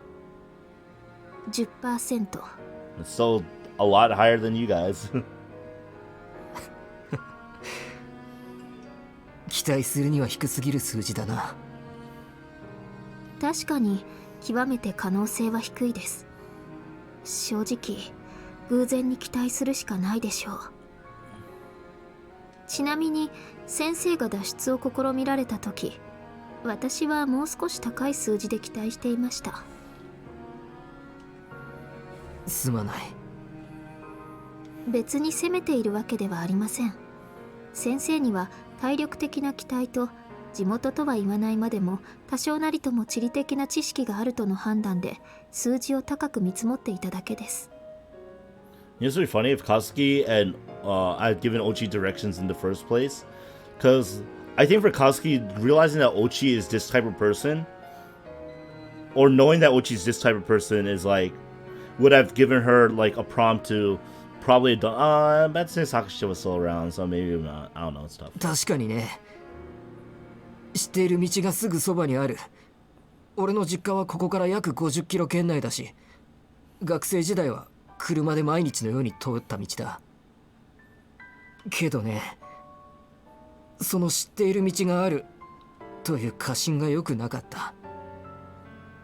きっとこっちだ、多分あっちだと勘を頼りに歩いているくせに、妙な確信のようなものに引っ張られて間違った道をどんどん進む。このまま進めば夏に大学のサークルでキャンプしたキャンプ場に出るはず。キャンプ場に出られれば助かるかもしれない。そんな風に間違った道を延々と進む。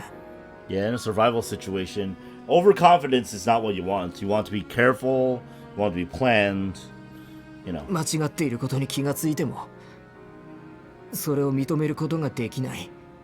認める勇気がない。結局は見覚えのある場所をぐるぐると回るだけ。それなら知らない道と割り切って迷わずまっすぐ突き進む方がマシ。先生？ Well, looks like he's dying too. Don't worry, guys. In 1 week, we'll all be safe, okay? 7 days. I'll wait. 先生！大丈夫だ。慣れてる。もうずいぶん前からこんな調子で。いつ頃から？ここを出て一人で救助を求めに出た時に口にした木の実が原因かもしれない。 Oh, he ate one of those fruits. 最初はうまいうまいと食っていたが、1時間もすると腹に火がついたみたいに痛くなって、夜明けまで何度も吐いたんだ。 It's called poison, guys. それ以来時々こうして痛みがぶり返す。 That sucks. 出発前に鳥が食わないような木の実は食うなと風見に忠告されたが、その通りだったな。先生、少し見せてもらってもよろしいですか？ああ。まずは目を見せてください。 Holding Ochi's puffy eyelids open with my fingers, peered in to examine his eyeball. Next, I pulled up on his rough, cracked upper lip, Both of his eyes and his gums were showing clear signs of jaundice. 循環器かもしれませんね。 The extreme stress he was under was probably a factor. It might be some sort of virus, but the first thing that came to mind was... 何か変わったものを食べましたか？さっき言った通り木の実を食べた。赤い実で中にコーヒー豆のような大きな種があった。sounds like could that really be the cause? 下痢をしていますか？もうずいぶん前からね。時々真っ赤な便が出る。尿の方はどうですか？なんだかひどく茶色い小便が出る。お腹を見せていただけますか？ああ。 When Ochi lifted up his shirt, I saw that his stomach was horribly distended. It seemed impossible that eating some strange fruit could have caused symptoms like these, which meant... どうしてもっと早く言ってくれなかったんですか？早く言えばどうにかなったのか。これが運命なんだろうさ。 That wasn't what I meant. For the last few days, he'd been involved in preparing the food and distributing it to the others. 私が言いたいのは、これが感染症だったら他の子たちも危険だということです。 Oh, he didn't realize! Evidently, at a loss for words, Mr. Ochi hung his head in crestfallen silence. 私とAmane以外は鹿肉を口にしています。他の子たちにも感染しているかもしれません。なんとか治療法を考えないと。俺の治療はもういい。これは運命というよりは天罰なのだろう。生き残す価値のある人間だけを救えばいい。And the moment you start thinking like that, you're gonna die! どうせ死ぬなら楽に死にたいと考えるような俺のような人間にその価値はない。俺はやれるだけのことをやってここで死ぬよ。やれるだけのこと？埋めるのさ、死体を。ここで起きたことを外に漏らさないためにね。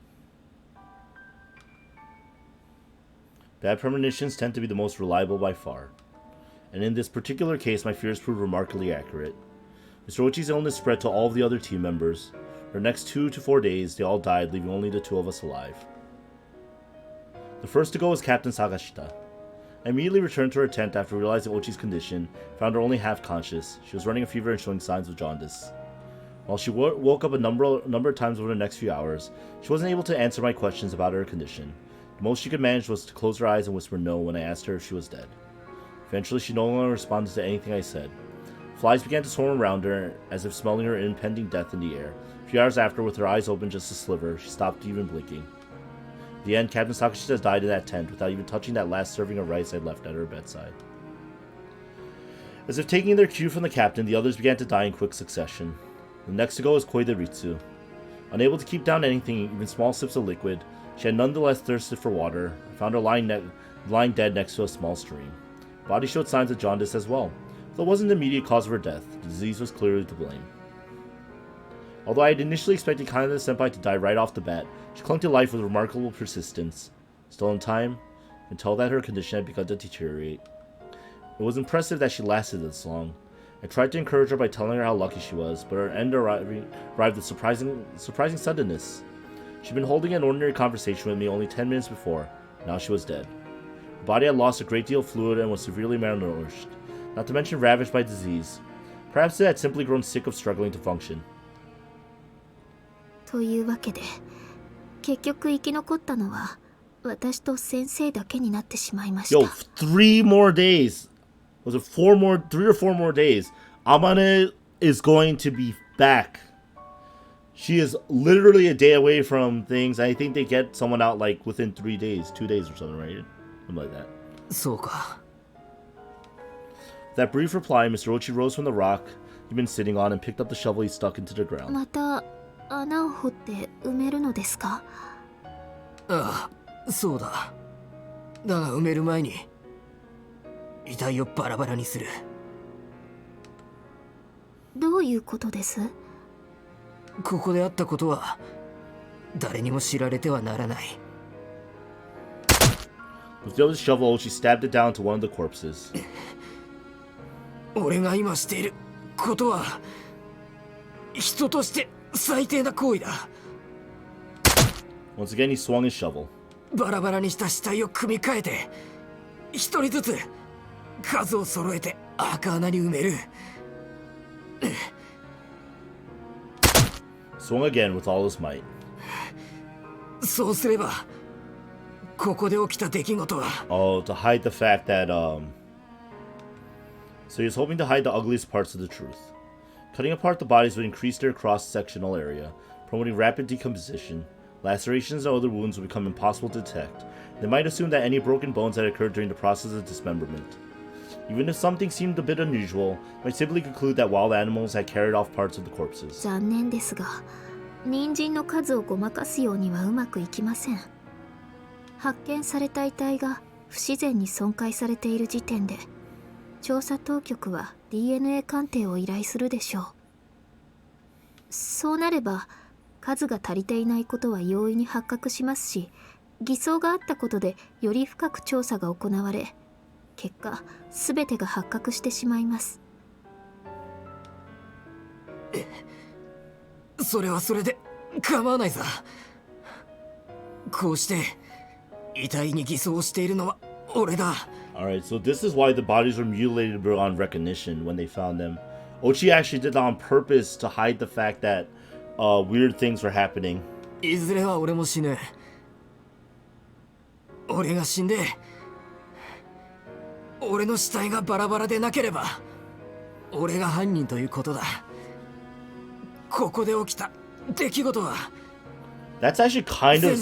部俺の責任になる。それでいい。 It's kind of like seriously weird. But at the same time, like... I see where... I can see, like... I kind of understand the Ochi character now. He's too weak to be, like, somebody who can lead everybody to safety. The best he can do is what he's doing right now is... Now that there's no one else they can truly, really rely on, he is the last person to be relied on. So, he's basically doing the bare minimum what he can. So that, like, even though all these horrible things happened, that... he's like, you know what? I'm guilty for all of them. Or he blames himself for all of them. So he's just going to just take it all in stride. それが先生に残されたやるべきことですか？そういうことだ。風見、もし君が死んだら君の死体もバラバラにするつもりだ。今のうちに謝っておくよ。すまない。もし先生の方が先にお亡くなりになったら、もしくはほぼ同時に死んだらどうするおつもりですか？その時はシャベルを握ったまま死んでいる奴が犯人だ。俺はこのシャベルを死んでも離さない。そううまくいくとも思えませんけど。俺のことなんかより風見にもやるべきことがあるんじゃないか。ありません。きっぱり言い切ったな。風見はずっとそうだったな。君のそういうところがまるで理解できなかった。I'm not gonna lie, I was promised antics and shenanigans, and this instead we go back to the most horrible and gruesome part of the Fruit of Grisaia in the Eden. いや、俺は部員たちの誰も理解していなかったし、そもそも理解するつもりがなかったんだろうな。I mean, apparently every time you get involved with women, that involves murder rampages, so I can understand your reasoning behind that, Ochi, I guess. What? We could communicate perfectly well, but none of us had made the effort to understand each other. And so we never learned to trust each other. It wasn't just true of Mr. Ochi, same could be said of everyone on the team. But even if every one of us had understood and trusted every other member of the group, I'm not about to suggest that we would have survived. For a very long time, humanity's been telling itself that war will die out once we learn to trust each other and talk things through. And in all those years, there's never been a single day in which the world was free of bloodshed.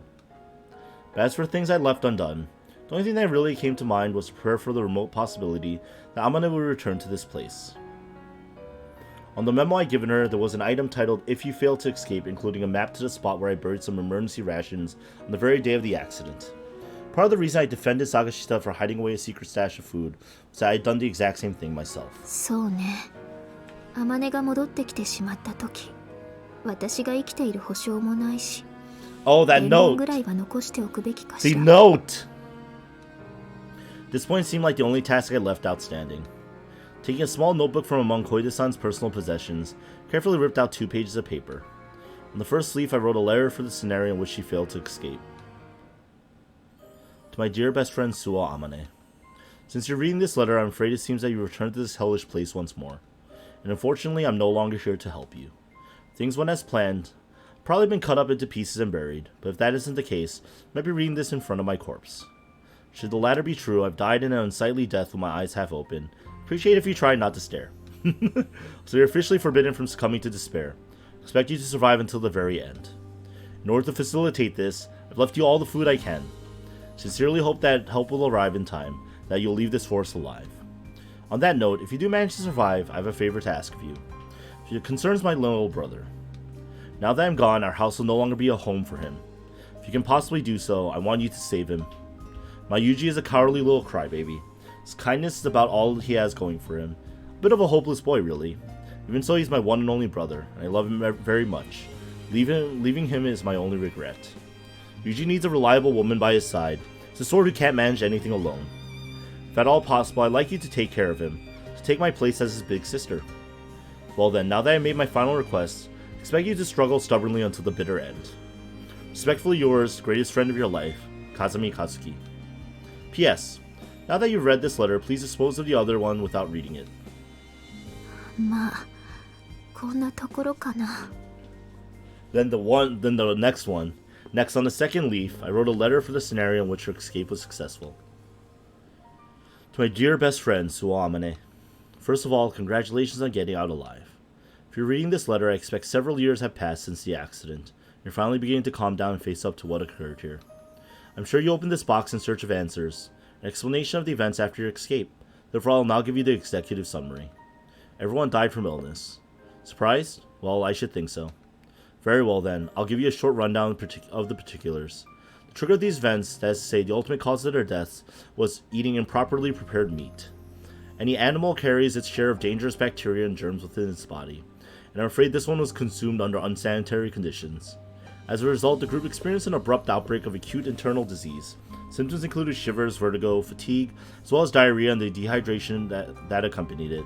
In 2 to 4 days of sickening, nearly all were dead. Oh, this is true! Oh, this is true! This wasn't just like, here's a reason for you to not worry about what happened with all the dismemberments and stuff. This is actually what happened! Oh, that actually changes this letter a lot! Interesting. The one who truly saved your life might well have been the germs swarming over that meat.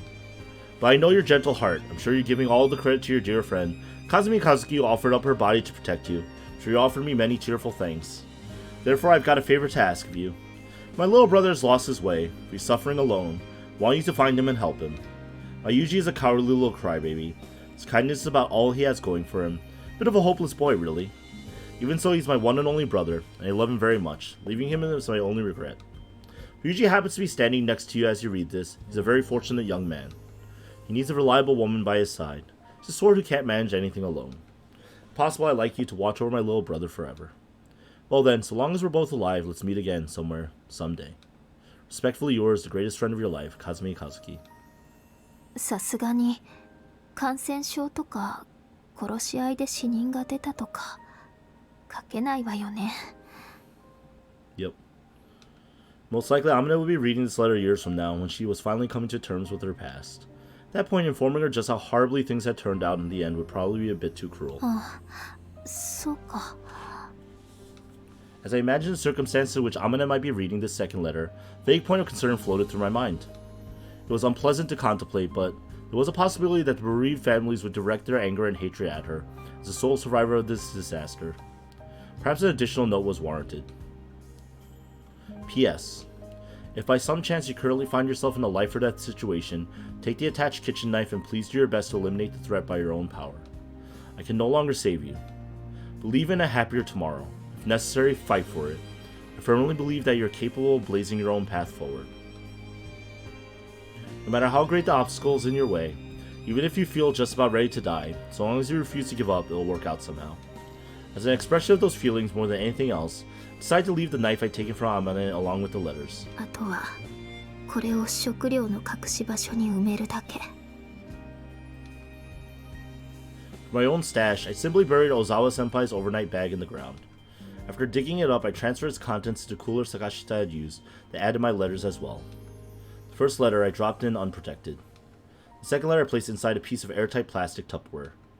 This way, if Amane successfully escaped and came back years from now, the slow seeping of moisture into the cooler would have destroyed the first letter. If she returned in the next few days, the first letter would be easier to find, and instructed her to dispose of the second. I had every confidence that Amane would do so without hesitation. It's true. After placing the letters and the knife in the cooler, I proceeded to bury it anew. By the time I was securely hid in the earth, I had expended the very last of my strength. Utterly exhausted, I lay down on my side and waited quietly for the end to come. I see. So that's how it happened. And now the real truth and full truth comes to life on why the bodies were mutilated, why the corpse of the teacher was found as is. 事故の後、ネット上では様々な憶測が飛び交っていたようだし、中にはあのバス事故は最初から仕組まれていたというような政府陰謀説なんていうのもあったけど、つい面白い方へと考えてしまうのが人間だけれど、その真相は本当にただの事故よ。 Just an accident, right? 不運な事故にいくつもの不運が重なった。ただそれだけのこと。 It sucks. No matter how unfortunate the circumstances, couldn't you have thought of some way to get everyone out of there, Kazuki? 言ったでしょ？私は神様じゃないって。少なくとも当時の私はただの頭でっかちな女の子でしかなかったのよ。天才を理解しない者は天才は何でもできると思っている。それが鬱陶しいから私は他人から天才と呼ばれるのが嫌いなのよ。それに You can find geniuses of my caliber all over Japan if you bother looking, right? You used to say that all the time when we were kids. Anyway, that explains what happened to you on that mountain. But what about afterward? How did you end up like this? そうね。そこから先は本当に運が悪かったとしか言いようがないわ。唯一運がいいと思えることがあったとしたら、Amaneが自力で脱出に成功したことぐらいかしら。そして運よくAmaneが下山に成功したタイミングで、私にとって最悪の不運が発生した。What could be worse than what you've already gone through? その日が休日だったというのが不運の始まりね。脱出に成功したAmaneの証言をもとに、地元警察と市ヶ谷の捜索が入り、捜索開始から8時間後に現場が確保されたわ。The local police and Ichigaya. At the time of their arrival, Mr. Ochi had already died, but I was still clinging to life. While preparing to evacuate me from the mountain, they used their radios to inform a cooperating emergency medical center to stand by. However, as that day happened to be a holiday, the only facility they'd been able to contact beforehand was a special emergency center that operated on the days others were closed. It would take 50 minutes for an ambulance to bring me to their ER. Even if they called in a helicopter, it would be 30 minutes. Having determined that I was likely to die in transit, they instead decided to perform emergency treatment on site using an outdoor surgery system. Kazami-san! 聞こえますか? Beginning with standard attempts at verbal communication, a team of 4 men loaded me onto an aluminum frame canvas stretcher and carried me down to the foot of the mountain. おい、前を開けてくれ。手術室の準備は? 待機はできている。 Oh, so that sucks. 呼吸はどうだ? かなり弱い。危険だな。瞳孔の反応はなし。血圧は最大で75。エピをもう1ミリ投与。除細動器の準備を。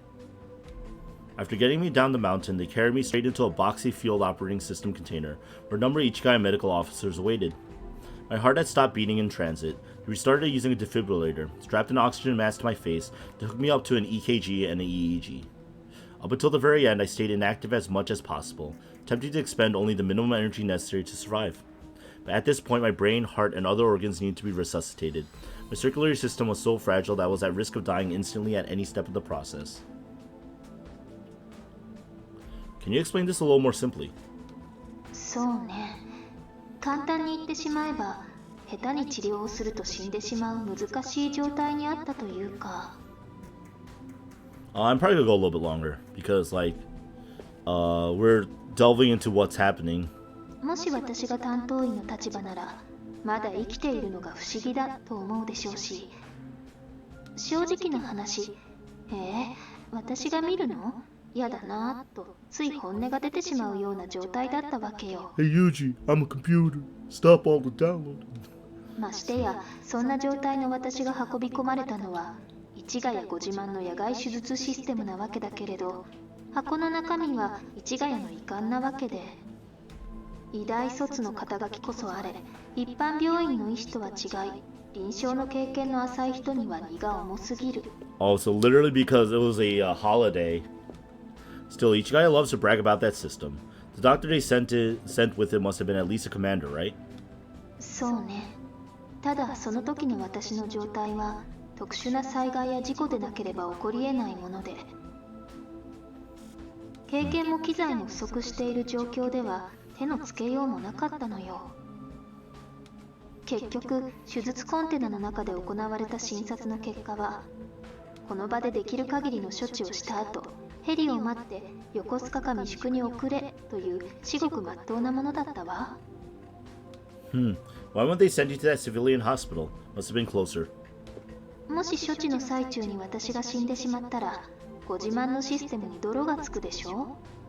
搬送先の病院で死亡が確認される方が都合がいい。そういうことよ。Wanted to sweep the whole mess under the rug, huh? Sure sounds like our company, alright.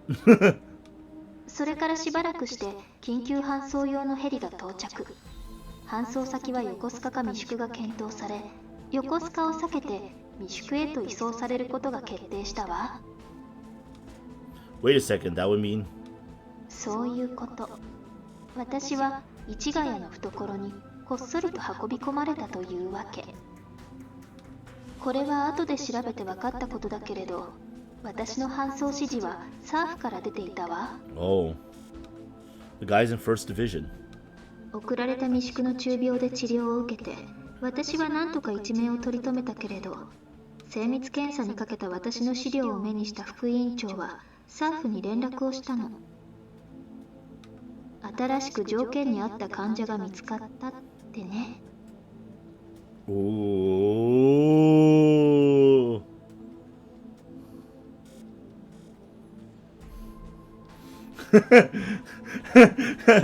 Yeah, that's right. Alright, but enough about me. Let's talk about you, Yuji. Let's see. Let's talk about the blue-haired, big-breasted, dominant woman in your life. Because it seems that you've been looking up a lot of porn that's highly resemblant of somebody named Kusakabe Asuko. And Yuji just breaks down crying. Ah! It's like, what requirements? もう察しはついているんでしょ。次世代情報統合防衛装置タナトスシステムの根幹をなすべき反生体コンピュータの母体となる脳が見つかったという意味よ。The Thanatos system. その概要はもう説明したと思うけど、日本の電子機器メーカー、医療機器メーカー、工学機器メーカーの3社が共同して進めていた高速軍事通信網のために開発されたコンピュータのことね。They got the worst person too for it. 反生体コンピュータと銘打つことで人工物である印象操作を行ってはいるけど、結局のところその中心には人間の脳みそが使われている。So Kazuki actually survived, but they found the perfect patient for the computer, so they didn't disclose that. 複数の脳神経網を3次元放射状配列し、パレットと呼ばれる10本のパイプラインで連結したコアを持つシステム、ニューロアレイパレットラインシステム。その試作23号目にして唯一の成功例として誕生したのが私の脳を使用した現在のタナトスシステムというわけ。Yeah, that's messed up. This just sounds like science fiction. まだ信じられない？だいたい一口に SF というけれど、コストの問題と利便性の問題を除けば、今の世の中、人間の思いつく程度の SF はある程度実現可能だわ。Cost and practicality, yeah, that's true. Even time machines and such. それは特例。実際に研究している人間はたくさんいるし、タイムマシンに関する特許の出願も後を絶たないけれど、まあ、無理でしょうね。At least not until 2034. Don't ask me why. I have connections with CERN. Wait, what? So much for that. でも、タイムマシンに比べれば、私なんて全然簡単な技術だとは思わない？所詮はすっごい速くてどこにでもつながってるインターネットのロボット型検索エンジンだもの。I guess if you simplify it, yeah. When you put it that way, the whole thing does seem a whole lot less impressive. 話を続けても？ Go right ahead. まあ、とにかく、私の脳が組み込まれて、システムのメインカーネルの試験起動が開始されたのは、私が搬送されてから3年後のことだったわ。全チャンネルオープン状態での起動試験を開始する。3 years after my body had been carried out of the woods, when I awoke for the first time, the only thing I was aware of was myself. Where am I? Who am I? I wasn't able to move my body. I had no arms. I had no legs. My ears couldn't hear anything. My nose couldn't smell anything. Was it hot or cold? Was it dark or light? I simply didn't know. But even so, I knew that I existed. 成功かな？一次記憶、二次記憶、正常に作動を確認。リンクの形成に入る。When I opened my eyes, I saw a light. It was an artificial fluorescent light mounted in the ceiling of a nondescript room. I still couldn't move. At this point, I was still only myself and nothing more. I was breathing. Presumably, that meant I had lungs. I could sense light. In other words, I had eyes of some sort. I decided to try and move my eyeballs. My gaze, which had been fixed on the ceiling, moved smoothly in the direction where I sensed some sort of presence. おい、こっちを見てるぞ。It's like the ending of Star Wars Episode 3. Where's Yuji? It seems in our negligence, we don't know where he is. No! Anyway. 生きているんだから当たり前だ。動くものに反応ぐらいはするだろう。Something was there. 2 distinct bodies, in fact, both making noises. I understood that they were human, but I didn't understand the meaning of the sounds they were producing. おいお前、ちゃんと見えてるのか？俺がお前のご主人様だぞ。無理だよ。まだ言語を焼き付けてない。いくら話しかけたって音としか認識できないんだ。In your rage, you killed all of them, Kazuki? でもこっちを見てるぞ。だからその程度の反応しかできないんだよ。言葉は理解できないし、自分とそれ以外という認識しかない。こいつはもう人間とは別の生き物と思った方がいい。Wow. 別の生き物？そうだな。例えるなら貝が一番近いか。A mollusk, really? 貝ね。俺貝は苦手だな。The humans were looking at me and making noises of some kind. But I didn't know what those noises meant.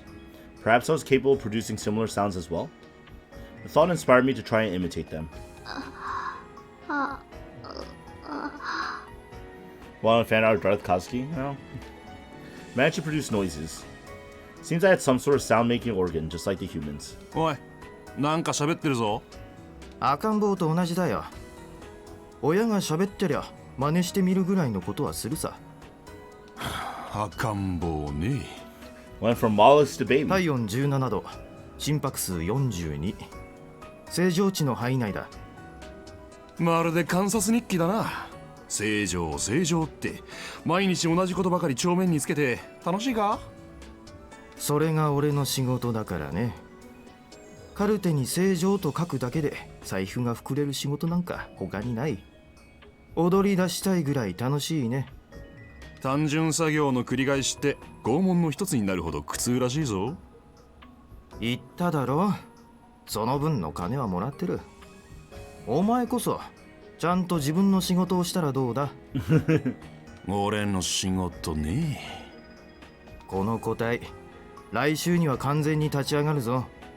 それまでにこの個体の名前を考えておくのが今一番のお前の仕事だ。名前ね。名前か。そんなのどうやって決めればいいんだ？そうだな、母親の名前や昔飼っていた犬の名前、好きな芸能人の名前をもじってつける場合もある。基本的にその場のノリかな。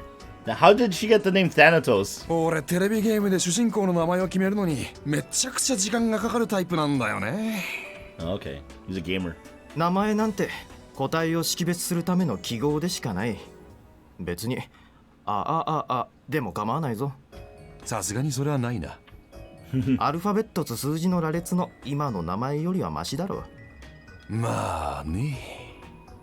まだ時間はある。じっくり考えればいい。ほら、今日はもう眠らせるぞ。An instant later, the world went dark.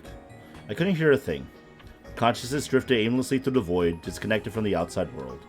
As the experimental system NAPS-23 slept, it was Christian Thanatos, appropriate name for a pitiless metal god that would bring death to many. The next time I opened my eyes, I understood language. The rules of grammar and syntax had been programmed into my mind as a series of ones and zeros. Through statistical analysis, I deepened my comprehension of the emotional cues and nuances involved in verbal communication. There was, however, a limit to what I could learn entirely on my own. So in order to supply myself with the direct experience I needed, I used my network connection to the outside world to pursue new knowledge that might expand my understanding.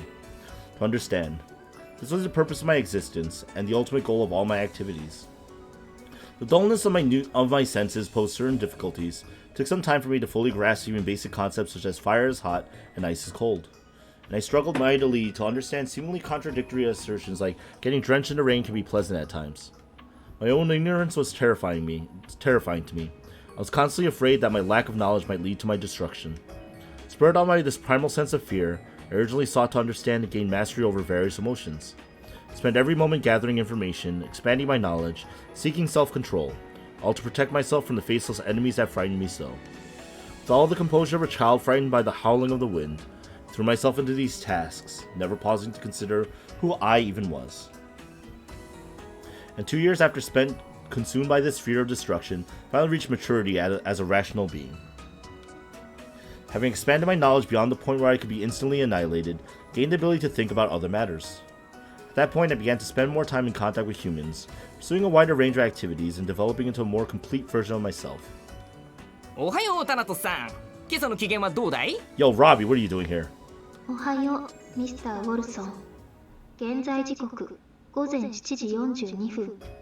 気温21度。湿度 45%。私のサボテンにお水をあげてちょうだい。ああ、わかった。今水をあげよう。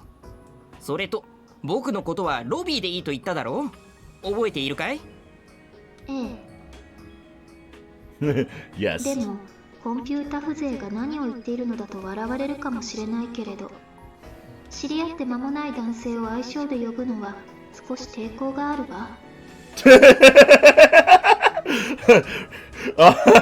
Well, I mean, you know, she's not wrong. Thanatos is not wrong there, Robbie. 笑ったりしないさ。パーティーの食事代は自分で払う。君はそういうコンピューターだ。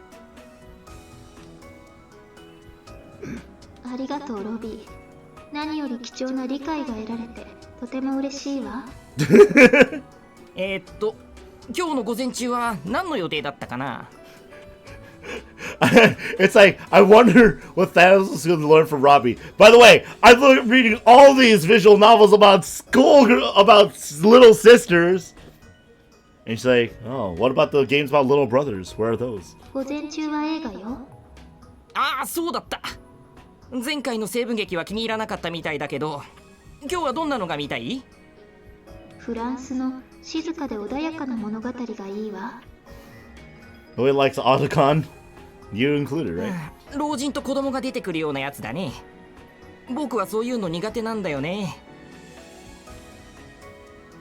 あなたが映画の途中で眠ってしまっても、私はあなたに幻滅したりしないわよ。二人で見てお互いに感想を言い合うことに意味があるのさ。映画の感想ならネット上にいくらでもある。けれど、それでは意味がないということね。そう、活発な意見交換という名目で個人の思考の押し付け合いをすることが重要なんだね。At least he doesn't pull his words. それを重ねることで君はますます魅力的になる。物理的に性欲を満たしてあげることのできない女でも？性欲ばかりが男の全てじゃないさ。それに僕には想像力があるからね。 Robbie's like, I wanna fuck you. And we're like, Robbie, no! そういうのもたくましい男性というのかしら。女性と一緒に映画を見るのに筋肉はいらないということさ。必要なのは知性と教養？いや、ポップコーンとダイエットコークだ。Well, you know, popcorn soda. 私は今笑うべき？そう、それが素敵な女性というものだよ、タナトスさん。Wow. There were many who felt that a mechanical mind entrusted with matters of national defense had no need of emotions. But even so, the technicians labored to replicate my brain, slowly drawing closer to a full implementation of the NAPS design. There had been many previous attempts to reproduce a human brain, all ended in failure. It was believed that the sensory dissociation between the duplicated brains and their bodies were triggering rejection of the tissue. Accordingly, they'd given up on making a complete copy of the original organism, settling for a non-humanoid morphologically designed solely to perpetuate brain function. This approach proved successful. 9 different copies of my brain were produced, each with their own unique architecture, all were linked in a radical array to the main core, the original brain of Kazuki. There were quite a few of me now. But even once the duplicates were connected, I didn't change much on the surface. The interface which controlled my external personality continued to operate as before, under control of the original brain, while behind the scenes all of my many minds were calculating in concert. There was a cowardly me, an aggressive me, a rational me, a childish me, a greedy me, a masculine me, a sensual me, a melancholy me, and a jealous me. And the Thanatos system would only be complete once it could control and unify all of these disparate personalities.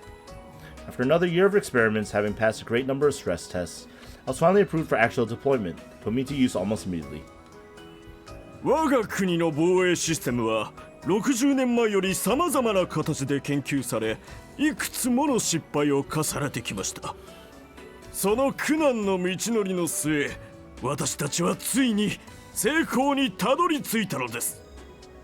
ではご紹介いたしましょう。全く新しい技術で生み出された最新防衛システム。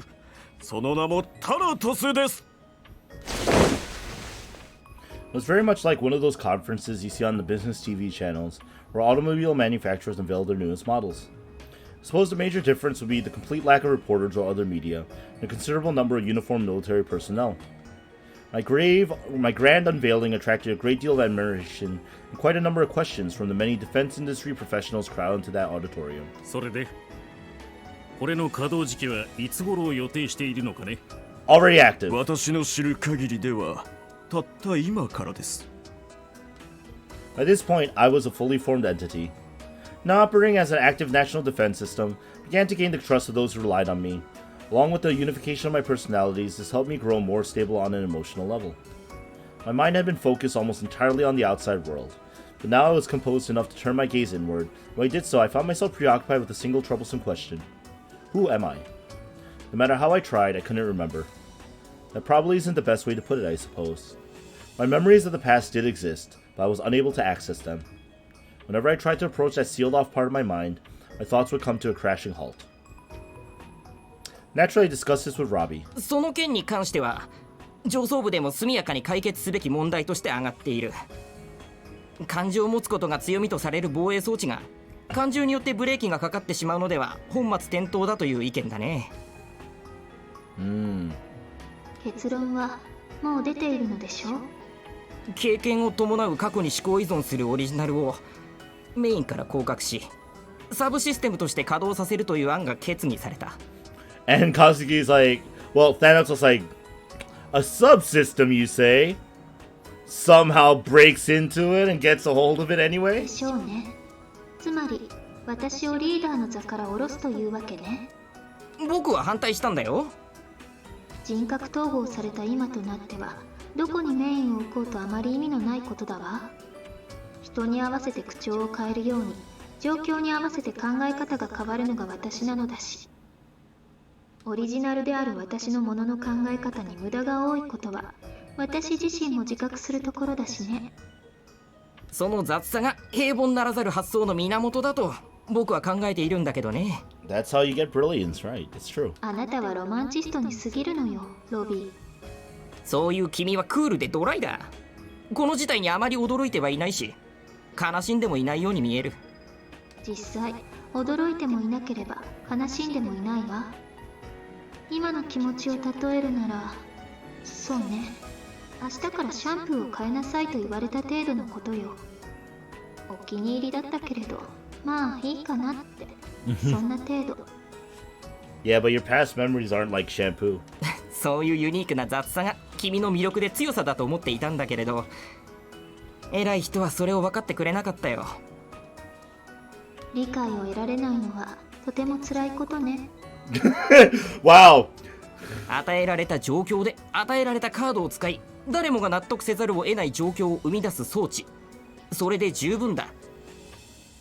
理想を追い続ければ金と時間の再現がないと言われたよ。現状においてはそれが正しい判断よ。じゃあ来週の木曜日にはシステムの入れ替え作業を始めるけど構わないかな。一つだけ条件があります。条件？私の過去の記憶を返しなさい。それはルール違反だ。僕にその権利はないし、だいたい僕はタナトスさんの世話係であって中の人に関しては何も知らされていない。何も直接的にデータをよこせと言っているわけじゃないわ。一見して完璧に見える私のセキュリティにも小さな穴があることはご存知？もちろんだ。その穴を塞ぐパッチを当てたのは僕だからね。そのパッチをアップデートしてくれればいいのよ。それこそ誰も知らない抜け穴を開けてくれれば、あとは自分で取り戻すから。Oh, that's why there's a small hole in the defense system. Because Robbie found that hole, updated the patch, and made sure that hole would only be available to those who knew about it. 私、無茶なお願いをしているかしら。無茶というか、むちゃくちゃだね。まあいいさ、やってみよう。随分と簡単に認めたわね。私に同情してくれたのかしら？言ってなかったと思うけど、どうせ僕はあと3ヶ月でクビになる。Wait, what? 一方的で理不尽にクビになるのなら、見えないところに穴を開けていってやろうっていうちょっとした嫌がらせさ。退職後の生命保険という意味もあるしね。知ってるかい？君を生み出した後藤博士だけど、タナトスシステムの技術資料を外部に持ち出して企業に売却しようとしたところを殺された。もちろん知っているわ。その作戦を立案したのは私だもの。怖い女だな、君は。よく言われるわ。You know what? You know what? Actually, just doing this, I think Robbie and Kazuki would get along just fine.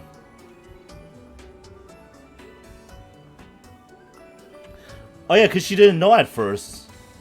ねえロビー、私はあなたが気に入っているわ。あなたがここを辞めてもずっとお友達でいてくださる？もちろんさ。できればずっと良き親友でいたいね。Robbie has so few friends in his life that he sticks close to those friends he does make. So 3 months after this, Robbie successfully completed his scheduled term as a substitute technician, leaving the company and that basement behind. Of course, he made good on his promise to open a hole in the Thanatos system's security. Taking advantage of Robbie's parting gift, I proceeded to gather information on my previous self. Little by little, the memories came back to me. First thing I regained was my name, Kazumi Kazuki. According to the official records, the girl who went by that name had died following a tragic bus accident 5 years ago. They falsified those reports, but for all intents and purposes, Kazuki really was dead, so I couldn't bring myself to feel too indignant. However, it was somewhat alarming that I found out the truth quite this easily. I wasn't really intending to lend these people a hand. For safety's sake, I altered our digital records considering Kazumi and Kazuki in order to dispose of all relevant paper documents. After this was done, I continued to investigate my own past. By the time I found the details of my birth and the description of my family, virtually all of my memories had returned. I expected that regaining my memories would change me somehow, but ultimately, I merely re-established a few synaptic connections. Yeah, that makes sense. I had access to my past, but in the present I was still the Thanatos system, nothing more. None of this made me feel particularly sad, let alone bitter. I almost felt like I just finished watching a dramatic television series. The memories inside me were real, but everything I remembered had taken place a long time ago. Now that I no longer had a human body, my past almost seemed irrelevant. I'm not entirely sure why I felt that way. Apart from the disembodied state, the sheer amount of time that had elapsed probably had something to do with it. But even so, I had one regret. Aww.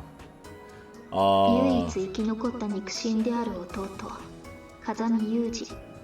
あなたに対してだけは申し訳ないという思いがあったわ。Translation: Kazuki's one regret. Man, I really love my little brother in a creepy way.